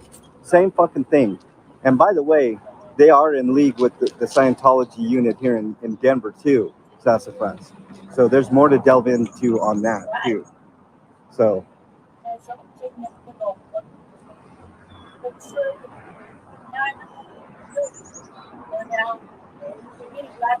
can't wait to see how this works. Let's see. They threatened a disabled gentleman to arrest, and they threatened another guy to arrest if they didn't get on the next bus. Let's check it out. Let's see what happens. Here comes the bus. And I'm going to walk right on by because I'm not getting on that bus. And this is a public easement.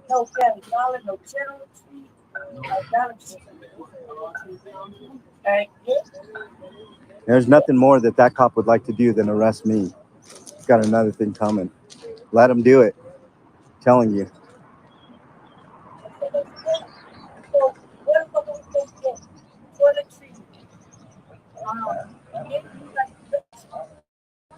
Yes, Wendy City, it is infuriating, and I'm pissed off. And I'm telling you, I'm walking through there. When everybody gets on the bus, I'm walking up and down that easement. I'm not getting on the bus. So now what? You're going to arrest me too because I don't get on the bus? I have no intention on getting on the bus, and I'm walking right on by, which is my right to do.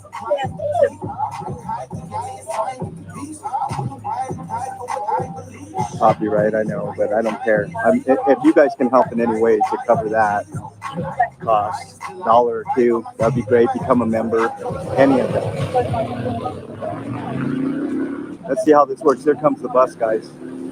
Here comes the bus. And I'm not getting on it. And I'm going to walk right on by it.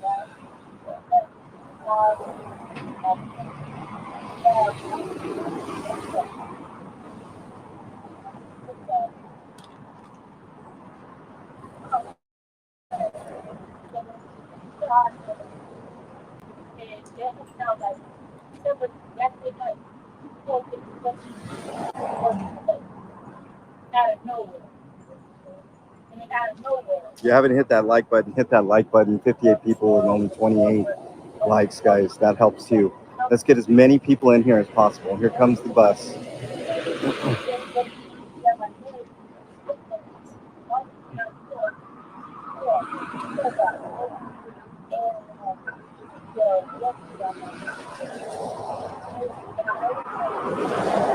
Oh, here they go.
One over there by the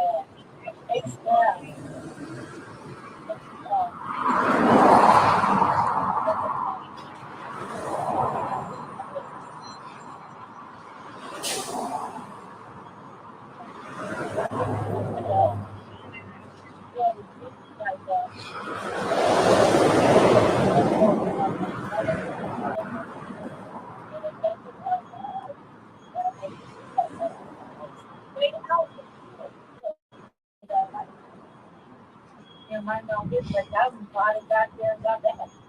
It's like, so,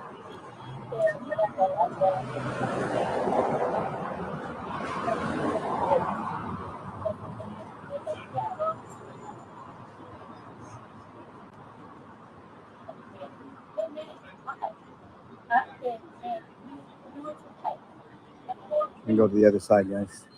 Check out what's over here.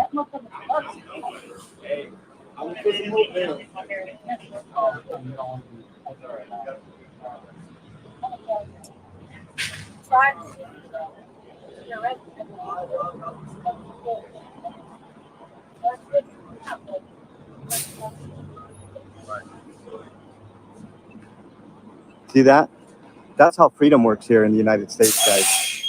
That's how fucking freedom works. You put a camera on these assholes and they didn't arrest that guy. He didn't get on the fucking bus. Why? Because it's not illegal to be a human being and stay in public fucking spaces because of these assholes. Fuck you, Supervisor Dick Van Dick. And this guy, he's in his personal vehicle.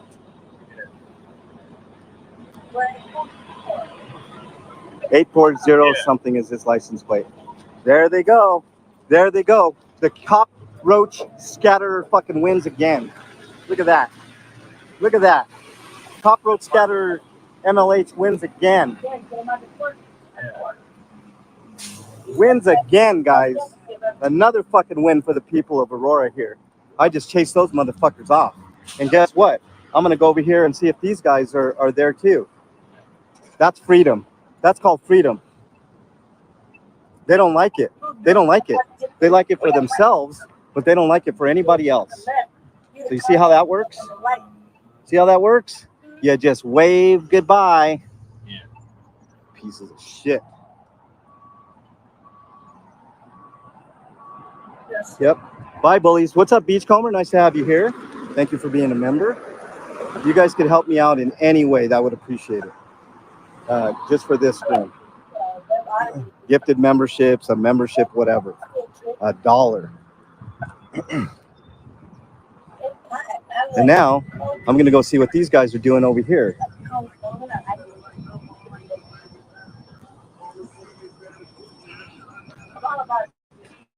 That's how you do it, though, guys. That's how you prevent tyranny in this country. You don't let them. You don't let them get away with their fucking nonsense.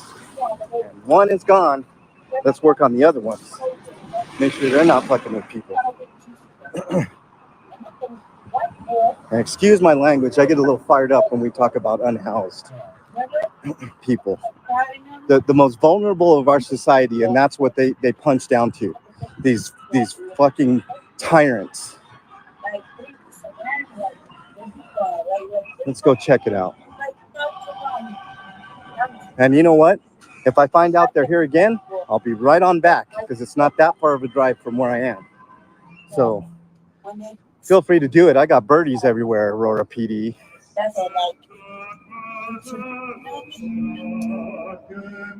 Enjoy the ambient music here. They do that.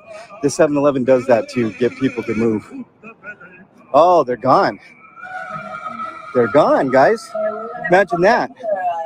Imagine that. So nobody here, thankfully. The citizens can't be terrorized by these tyrants. So let's get in my rental car. See, I don't have the shark, guys. I do not have the shark.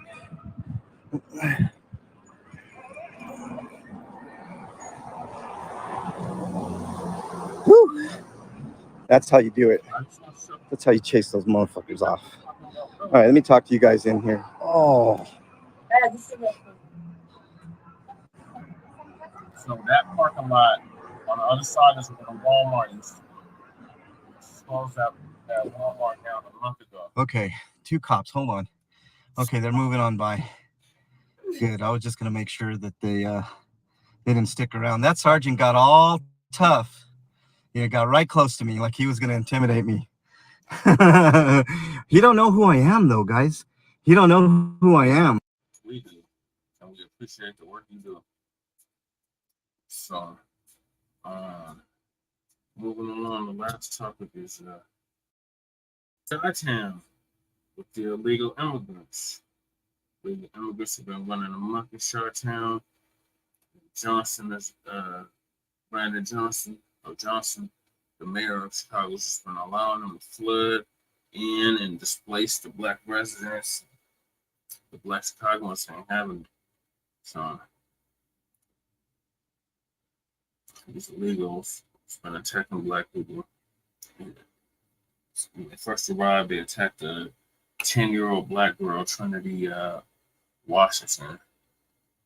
Since they've been running them up. So the most recent is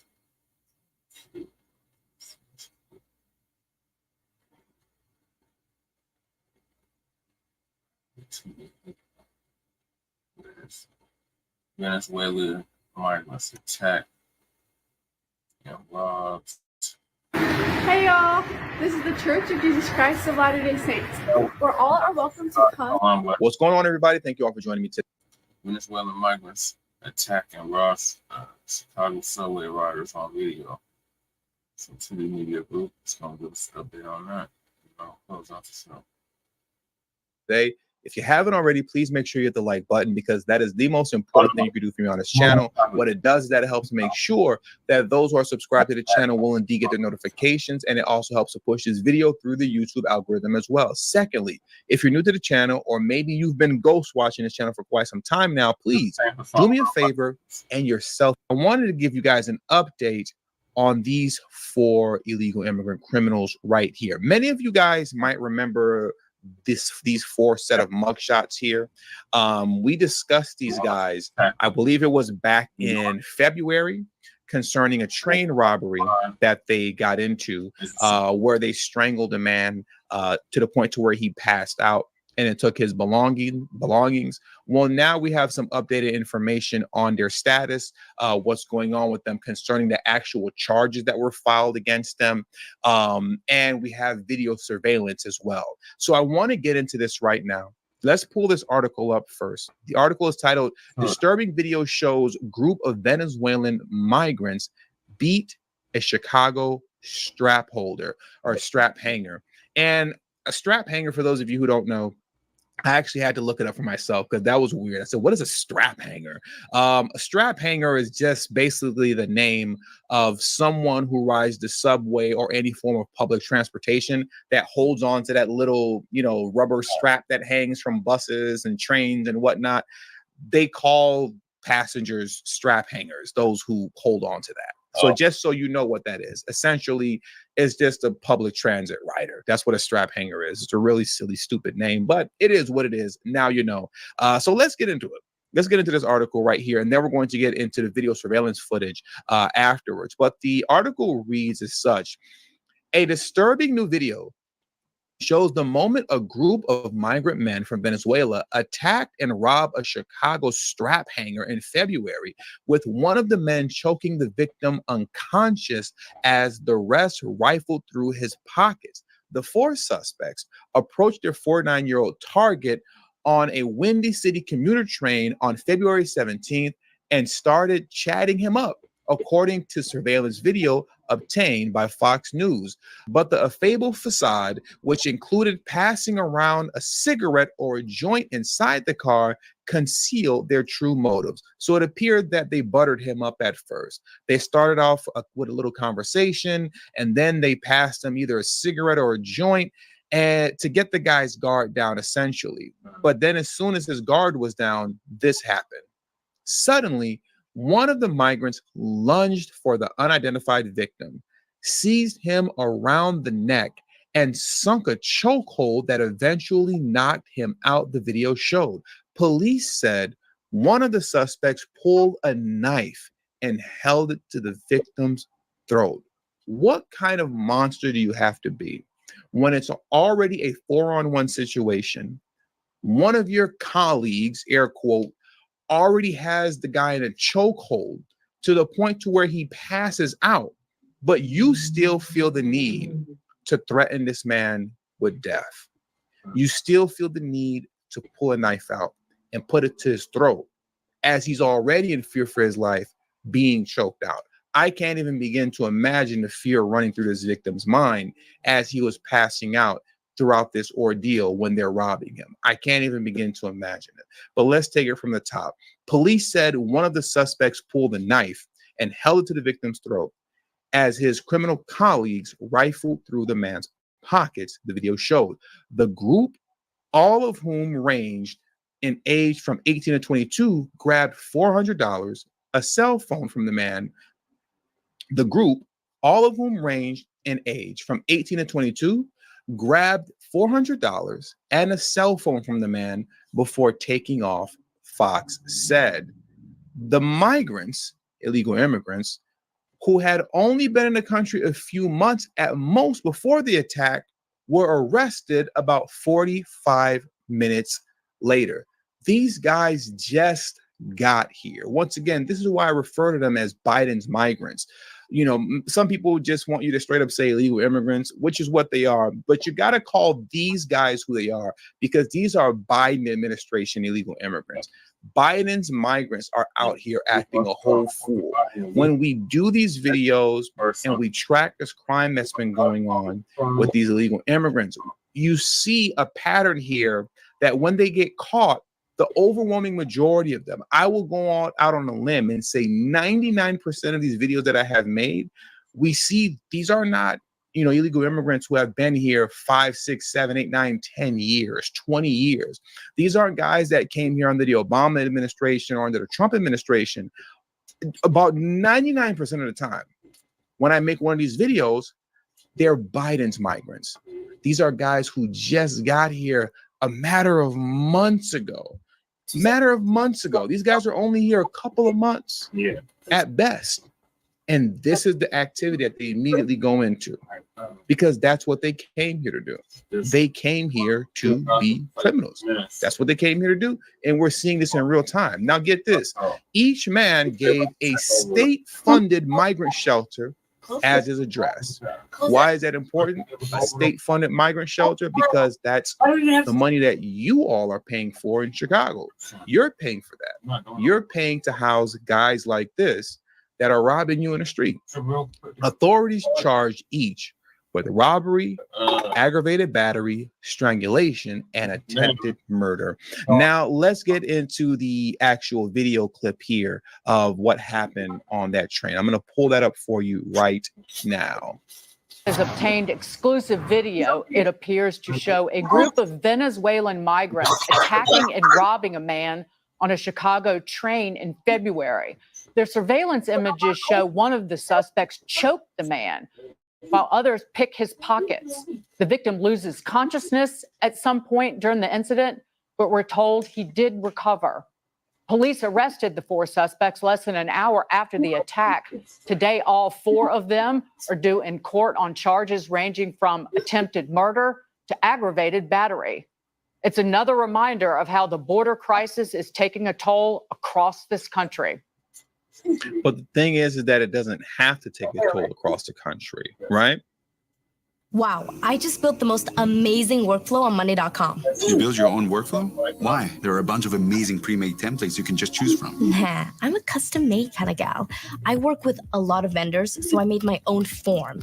It has everything that I need to know, and when they click submit, it automatically turns into an item exactly the way I want to see it. It just gives me peace of mind, knowing that everything's organized just the way that I like it. That sounds cool, but I just click Add Template. And I found a workflow someone made that has a lot of cool automations. Like when a creative is approved, it automatically moves the item to the production board. and then notifies all the relevant people so they can move it forward. It literally does most of the manual task I used to do. So you can just find a board someone else already made and adjust it to your needs. Nah, that's cheating. My workflow is 100% handmade. It fits me perfectly. It's a work of art. It's an art of work. That's deep, man. Monday. Yeah.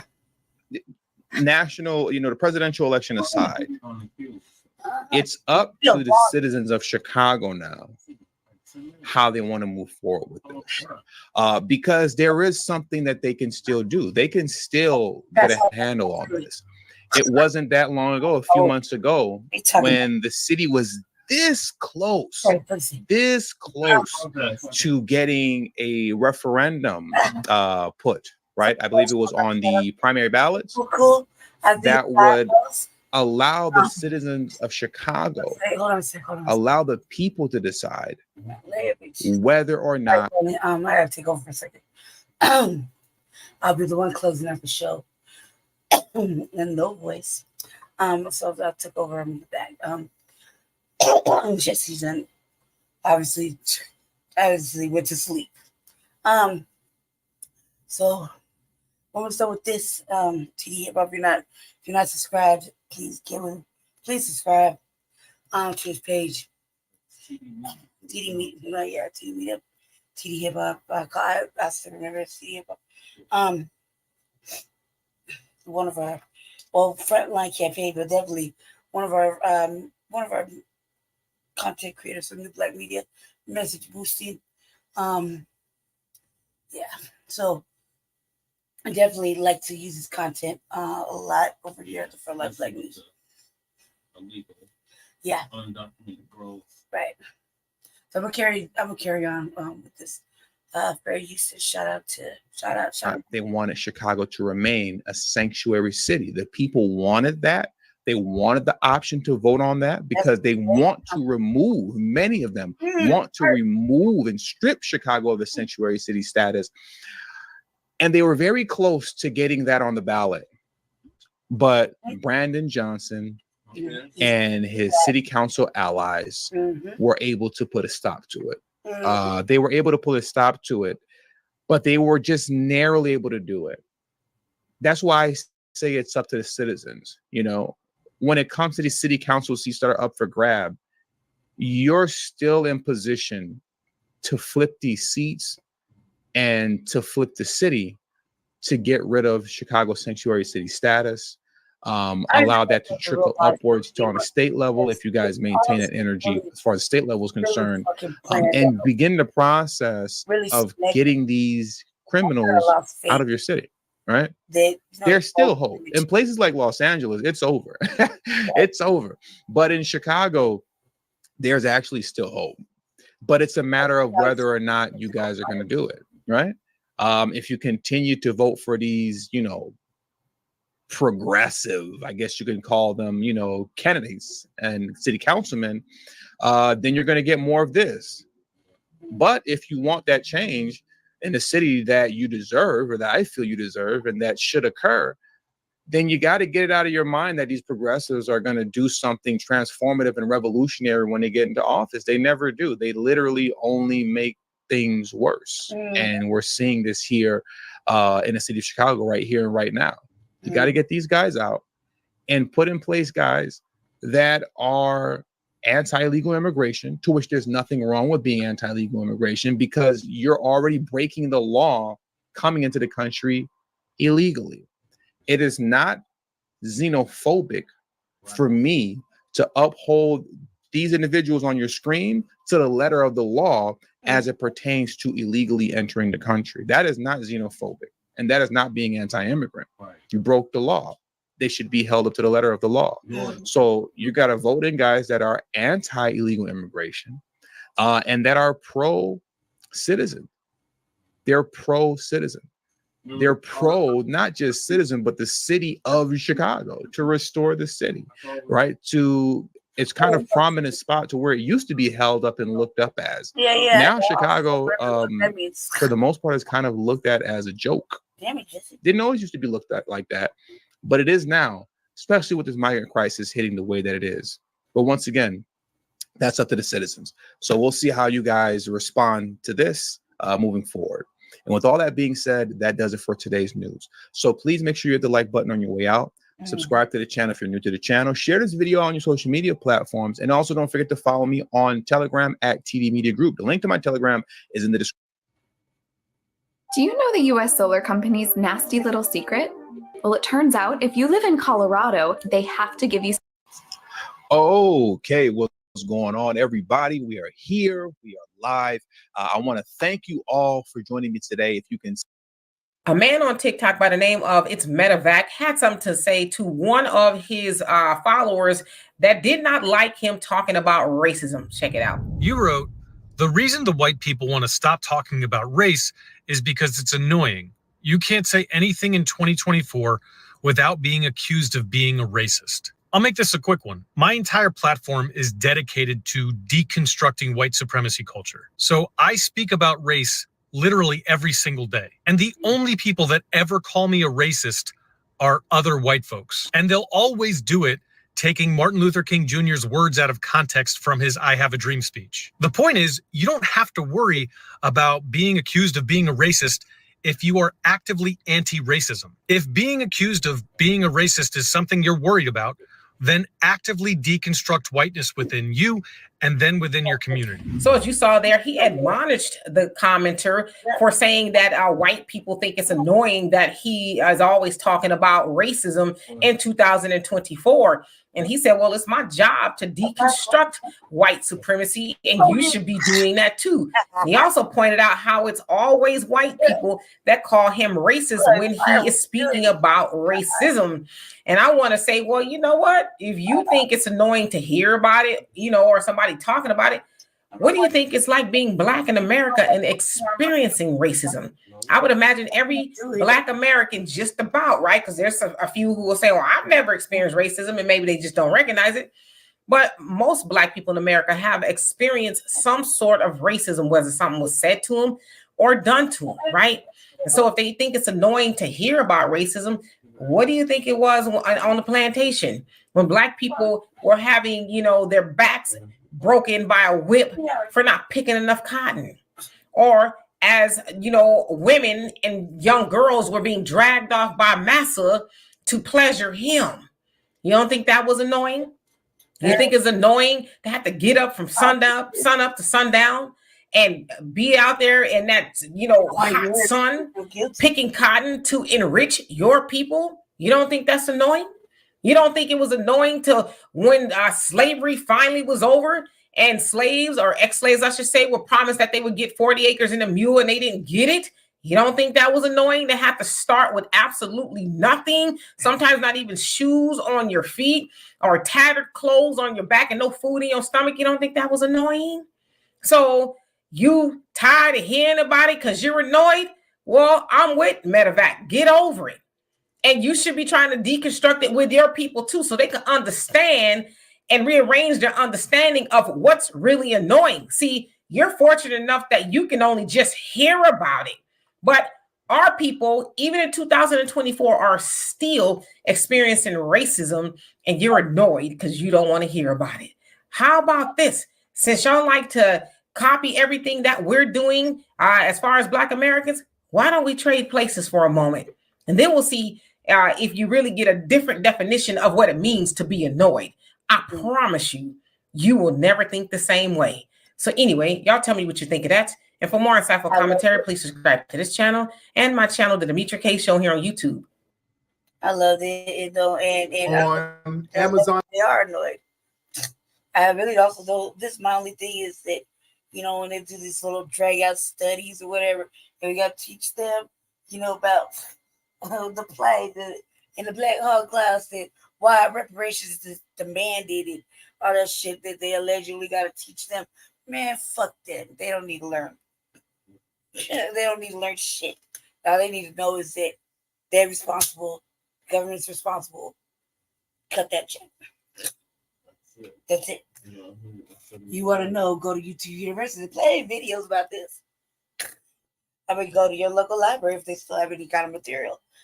There's ways to find out.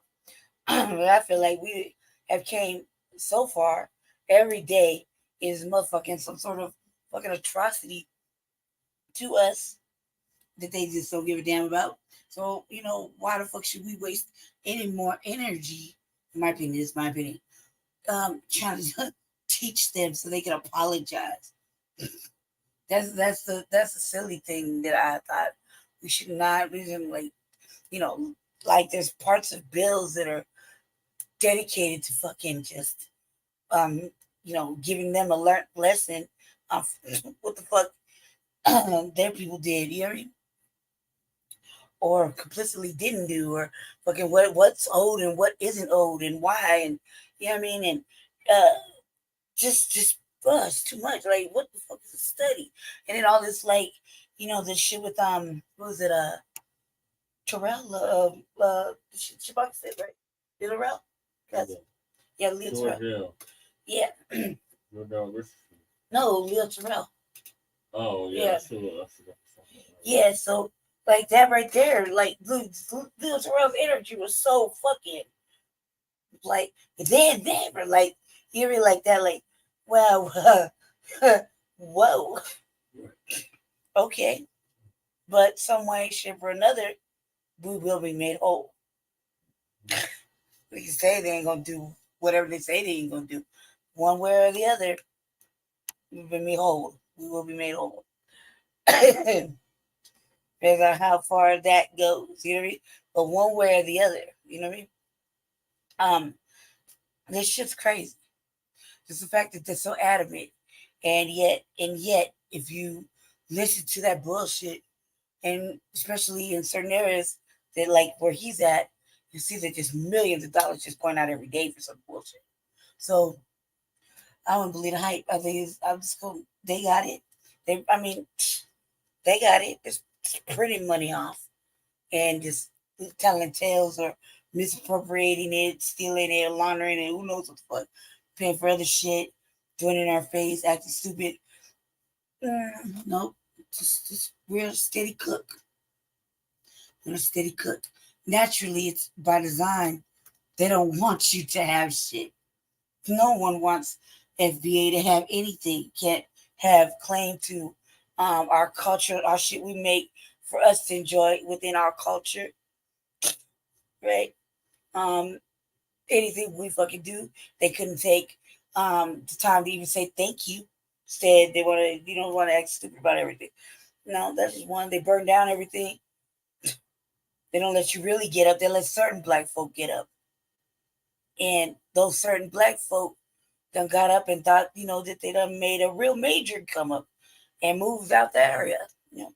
So then they, they look down on us and, make their faces and whatnot. It's really bad. So they let some people get up. They let some people not get up. See, Black Authority said the only way to create wealth is to own a business. That's what he said. And they're not just going to, it's very difficult, I would think, to start a business. I don't even know about these 501(c)(3) things. Some people I really question, like when I was speaking about it in Denver, how the fuck you get a 501? How you get a 501(c)(3)? How you been getting all this money to do certain events when certain people, what I mean? Like they are controversial, and if you let them tell it, they're not. But certain things are really controversial. One of her 64 racks for some bullshit, and the other one, I don't know, but she got some nerve. How the fuck they getting granted? All of a sudden they CEOs and they doing all this extra shit. You know what I mean? Like then they go have fundraisers and whatnot. Like I would think, especially if you like some inside baseball. That I do. I'm really thinking audit's kind of like, if we're gonna pray to baby black Jesus, I pray for an audit to come down. Because like there's some fuckery happening. We get fucked by the government in our own city. Get lied to directly. I mean, I wouldn't be surprised. I'm just saying, like, I feel some fuckery is afoot. And, The same motherfucker said I would not follow down a motherfucking dark hallway. You know what I mean? So there's a lot of shit I say about this, about these said individuals. Only because of basic fucking, these are my personal opinions. You know what I mean? Personal opinions, personal thoughts off of what I witnessed. You know, so I think they're off brands. Fucking think they're off brands. It's because based on what I saw, based on what I see, nope, I would not try. I would not follow them down. Nothing. I would follow them to the microwave in my kitchen. I couldn't think they could lead me through a fucking recipe to cook dinner. That's how much I feel. And I feel like it's fucking fake of our people in our city to just follow motherfuckers around doing the most. And how the fuck is somebody who got tokenized by old white women during the mayoral campaign all of a sudden now just outside, you know, raising the bar, raising the alarm about certain things. When before it wasn't like that. Like come on now, like stop. Joseph Legal, somebody has asked me the same questions. And I had the same answers. I'm like, cause man, like for a motherfucker that was unhoused, I was unhoused. Motherfucking, I wouldn't call it really saying advocate. I would call it say whenever I encountered a situation and was asked to speak on it, it's because the situation happened, and I felt like if all I live around is us, I shouldn't have to mention being unhoused and Black or whatever. I just assumed it was common knowledge, you know, like that's all I've been around. Like, you know what I mean? So, and it shouldn't, like somebody said, well, all of you and I said, well, no, I was unhoused, and I got a couple of fucking videos where I was just out there fucking doing unhoused fucking shit. Some bad thing happened, and I was talking about it. Get swept, or the motherfucking police crushed my shit, or the police fucking did some fuck shit. And people saw it, and then I talked about it, and then they was like, "Oh, you gotta take that back, Ms. Majors. You know, we are the police, making us look bad. Give two fucks about that. You know, I make the police work when they come to arrest me. That's real things. Like, this shit's been like that. I didn't think I had to. When people ask me, even my own people, like, and I look at them like this shit, like, how dare you? Right? I didn't think I had to say. I didn't think I had to say that, like we do now, to make y'all understand that there's a lot of unhoused Black people out there, right? Back then, when I was unhoused, I didn't think I had to say that. I thought that was just plain common fact, acknowledged, known, like outside, they motherfuckers know. That's all I've ever lived around. That's all I am. That's who helped me. Because it's who took care of me since I was a little girl till now, till then. And I was always outside, you know, but that's it. I should not have said it. So when people are like, why are you so political? It's not that. It's new for you, not new for me. See, it's new for the internet and the people watching, but fucking not a new thing for me. Right?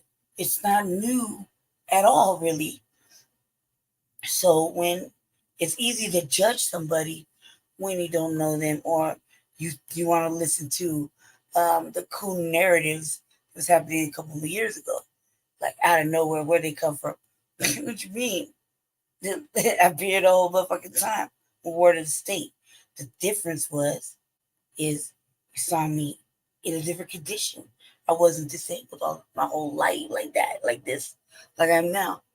You know what I mean? I wasn't like how I was on the street. I was a completely different individual.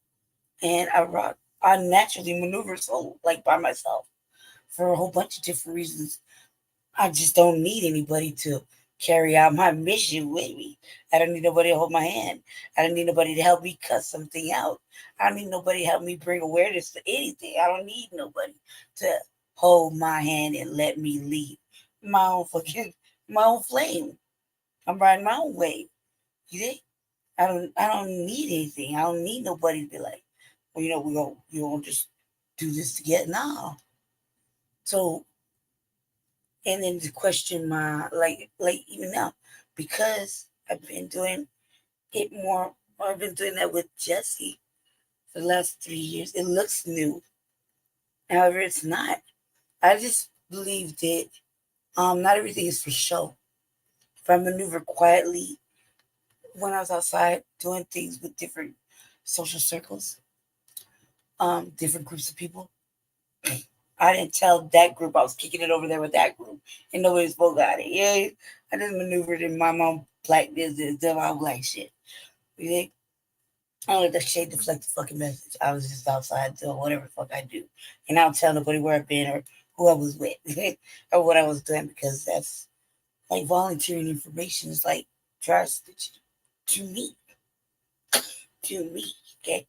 That's a conditioning, partly from when I was growing up before I went in the system. Partially, you know, little volunteer information goes on here, it goes on here, then it goes on my house, there in my house, that type of shit. So it was being into me like that. There's a genuine thing when they say, "Are you your brother's keeper?" Yes, that also means you're telling your brother. In our house, I had a brother. If I die on my baby brother and he get whooped, I get whooped for telling too. I told him I got whooped too. So, you know what I mean? No, we don't just volunteer information. Like literally, he did something, whatever. He got in trouble. I told him I contributed to telling on him. I'm getting whooped. He getting whooped. And the message is, you don't tell your brother. You know what I mean? I told him, that's bad. Like snitching. You don't snitch in our household. That's easy to say. So snitching is like dry snitching, which is like volunteering information. Talking too much.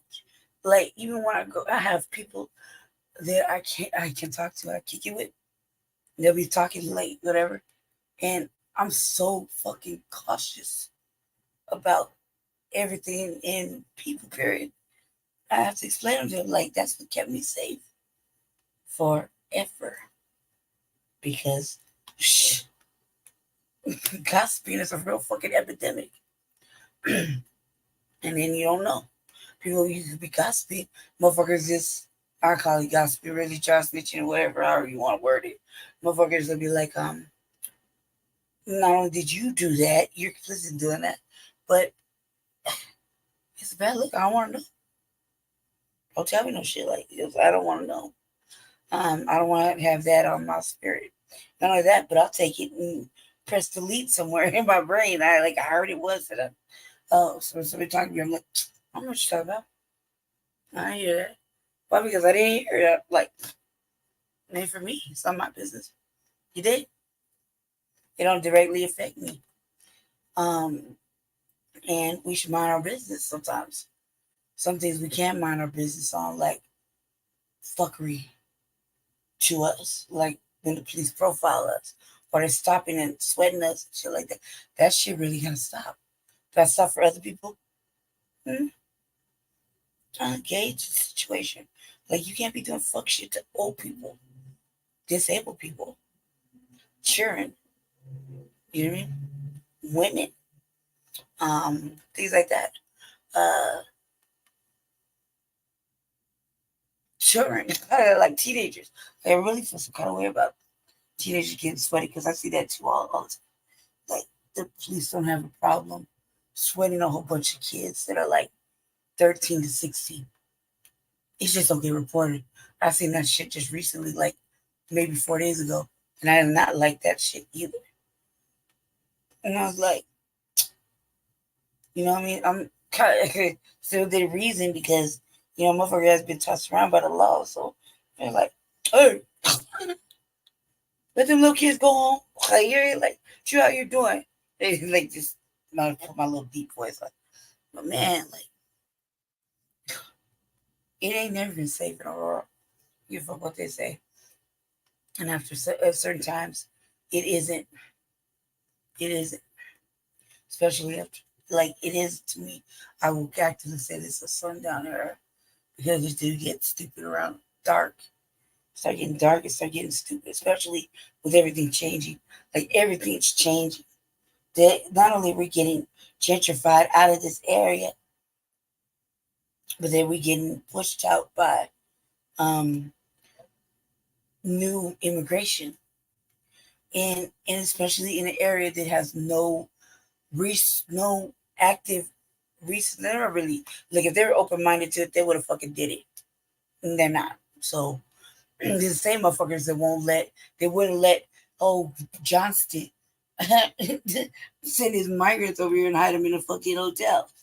Okay, so think about that. These are the same ones that don't mind locking up unhoused people. Nobody would ever know. Serious, real shit. Real shit. Because not only are the unhoused basically hiding out or keeping low profiles and staying out the way, which, like I said, anytime you got to find them by the drone, you know you're on some fuck shit. You know you are. They're not outside, like, right, like, maybe the one on 225 in Mississippi, that was kind of crazy for a minute. You know what I mean? But what you gonna do about it? That shit is fucking crazy. Like, it's so hard. Right now, they're talking about, it's, they can go do something else. No, they really can't. Nobody's AMI, nobody's air median wage matches their working wage, which matches their living wage. Just put it like that. So it's not like there's any jobs in the world. I don't really, let me just say it like this. If I'm traveling around, I'm looking at things. So I look at the demographics. I look at the way shit moves. And I would have to say, where can a person get a real job? I'm looking at things. I'm really looking. Like, where can anybody get real fucking mental health? For example, in my neighborhood, we got a fucking behavioral health center, right?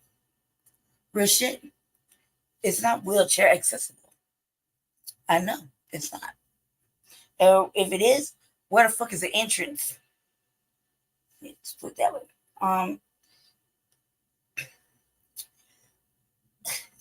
They don't have the housing. The housing here, like, one side is being built up real fancy, and so too, this Aurora is a place where they could be building apartments, and they've already leased the half-built ones out. I don't know about anyone else, but I would never put money into a place A I have not seen, B is not fully fucking constructed, meaning it's like still empty walls. You know what I mean?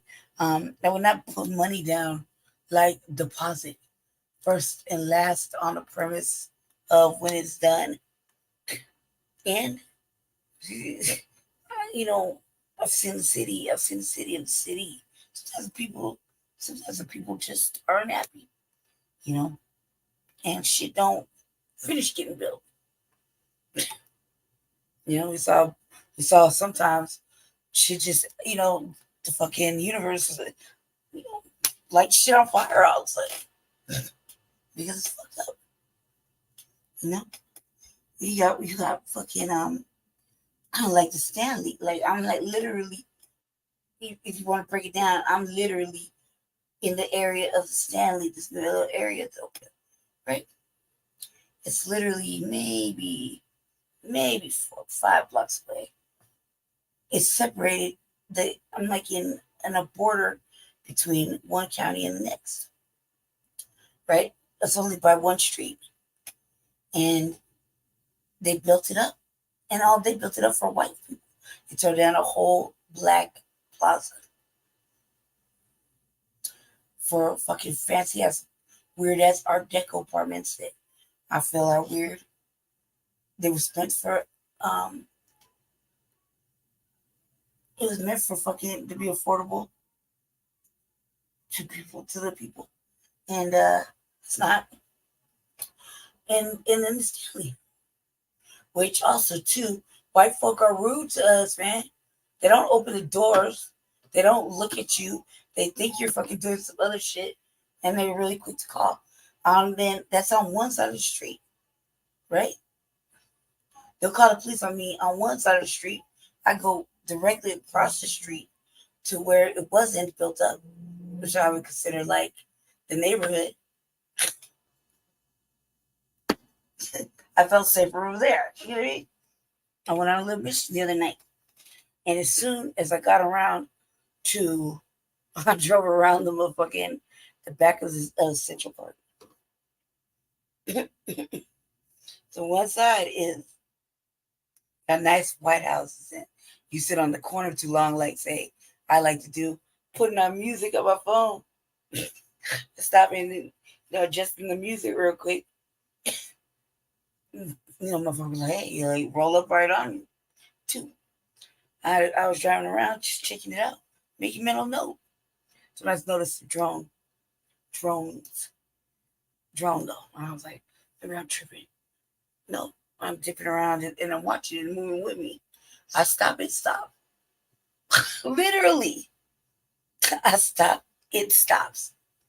I was like, nah, if I stopped, it'd be like, it would keep going. Even if it was a slow keep going, it would keep going. I stopped several times to check it out. I was like, I knew when I tell my brother and them, they wouldn't believe me. But I'm serious, like, I can't record you in your phone. It's dark. You're like, look it. You can't record it because it's with the stars. And if anybody's really been by like Central Park, I can't explain. I don't know the fucking name of the street. I just know how to get there, right? It's like an open field area, right?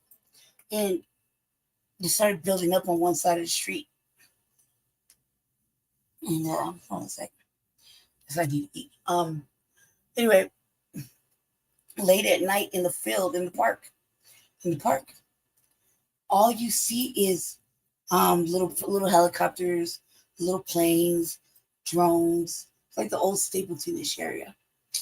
You know what I mean? In the sky. Like it's very active. Like the airspace is active. So and I should that's what it is. Now I'm talking about it out loud, right? Should have just figured it was like that. Because that's where I was cruising by. I initially was going down that route. And once I saw what I saw, and I saw that it was impossible, I was checking out something. It was an impossible task. I decided to go around and patrol the neighborhood. Even we even look out for them in the nice houses. It's really dark and nothing's really happening. And even if I'm looking out, period. They don't respect the neighborhood watch. My neighborhood watch, Panther style. You did neighborhood watch Black Panther style. Later, my pins and stuff on, so it's serious. It's not like and I matched the area, so I guess yeah. So wasn't intentionally trying to go down to the nice house as the area. I was in the hood, so I was matching the street. Anywho, family, I have to go. It is Tuesday, so Tuesday, a little later on this evening, we will be having Shabaka's Black Experience Enhanced. The usual blog talk time. It's open mic night, I believe. Let me see if I fuck up the number. We've been up way too long. Let's see where it's at. Okay. Shabaka's number. Call in on Blog Talk. Jesse be doing it, I believe. So call in. Shabaka would love to have company. We get pretty active over there, pretty entertaining. So tap in over there. I don't know. The RBA. I had plans today, so I don't know if I'm gonna be able to make it because motherfucker needs rest. I've been working on Jesse's campaign, and plus we all are moving forward, or at least making adjustments to our prospective broadcast, and we're changing looks of the look of it. Fortunately, I'm kind of doing all the work of it because I have the in and out of the access, and I was initially doing it for myself, for my show. And then Jesse's campaign stuff came in. It's already a hard thing, so I'm kind of trying to keep him just doing the campaign work basically. And I mean, everybody needs some way to move their campaign. You need a website, et cetera, et cetera, et cetera. And now that we know that the primary is over, I've been working on all of that, website, campaign material. So we got stuff going on this weekend. I think we got the Black Arts Festival, I believe, this weekend. And a lot of shit going on. So I'm trying to get everything done for the weekend to pass out content and whatever. So I'm kind of overwhelmed. I'm busy, and I've been really super, super fucking sick. Super sick. Beyond swollen. There's no helping it. And I think I ruptured my hernia. I lost my voice, and it's been it's been really hard for the last couple of days. So, hopefully everything starts to slow down and get right. And I'm sure it will. It's gonna work out. Everything will be fine. So yeah, I'm working on my all our broadcasts separately. Plus now that with the shadow banning and the complete takedown of some of our Black first content creators, I also got to move all the programs, all the ones we've done, so we don't lose them forever. Because you can imagine, Chewbacca's been going for 8-9 seasons. This has been going on for 4 seasons, and I started my 4th season too.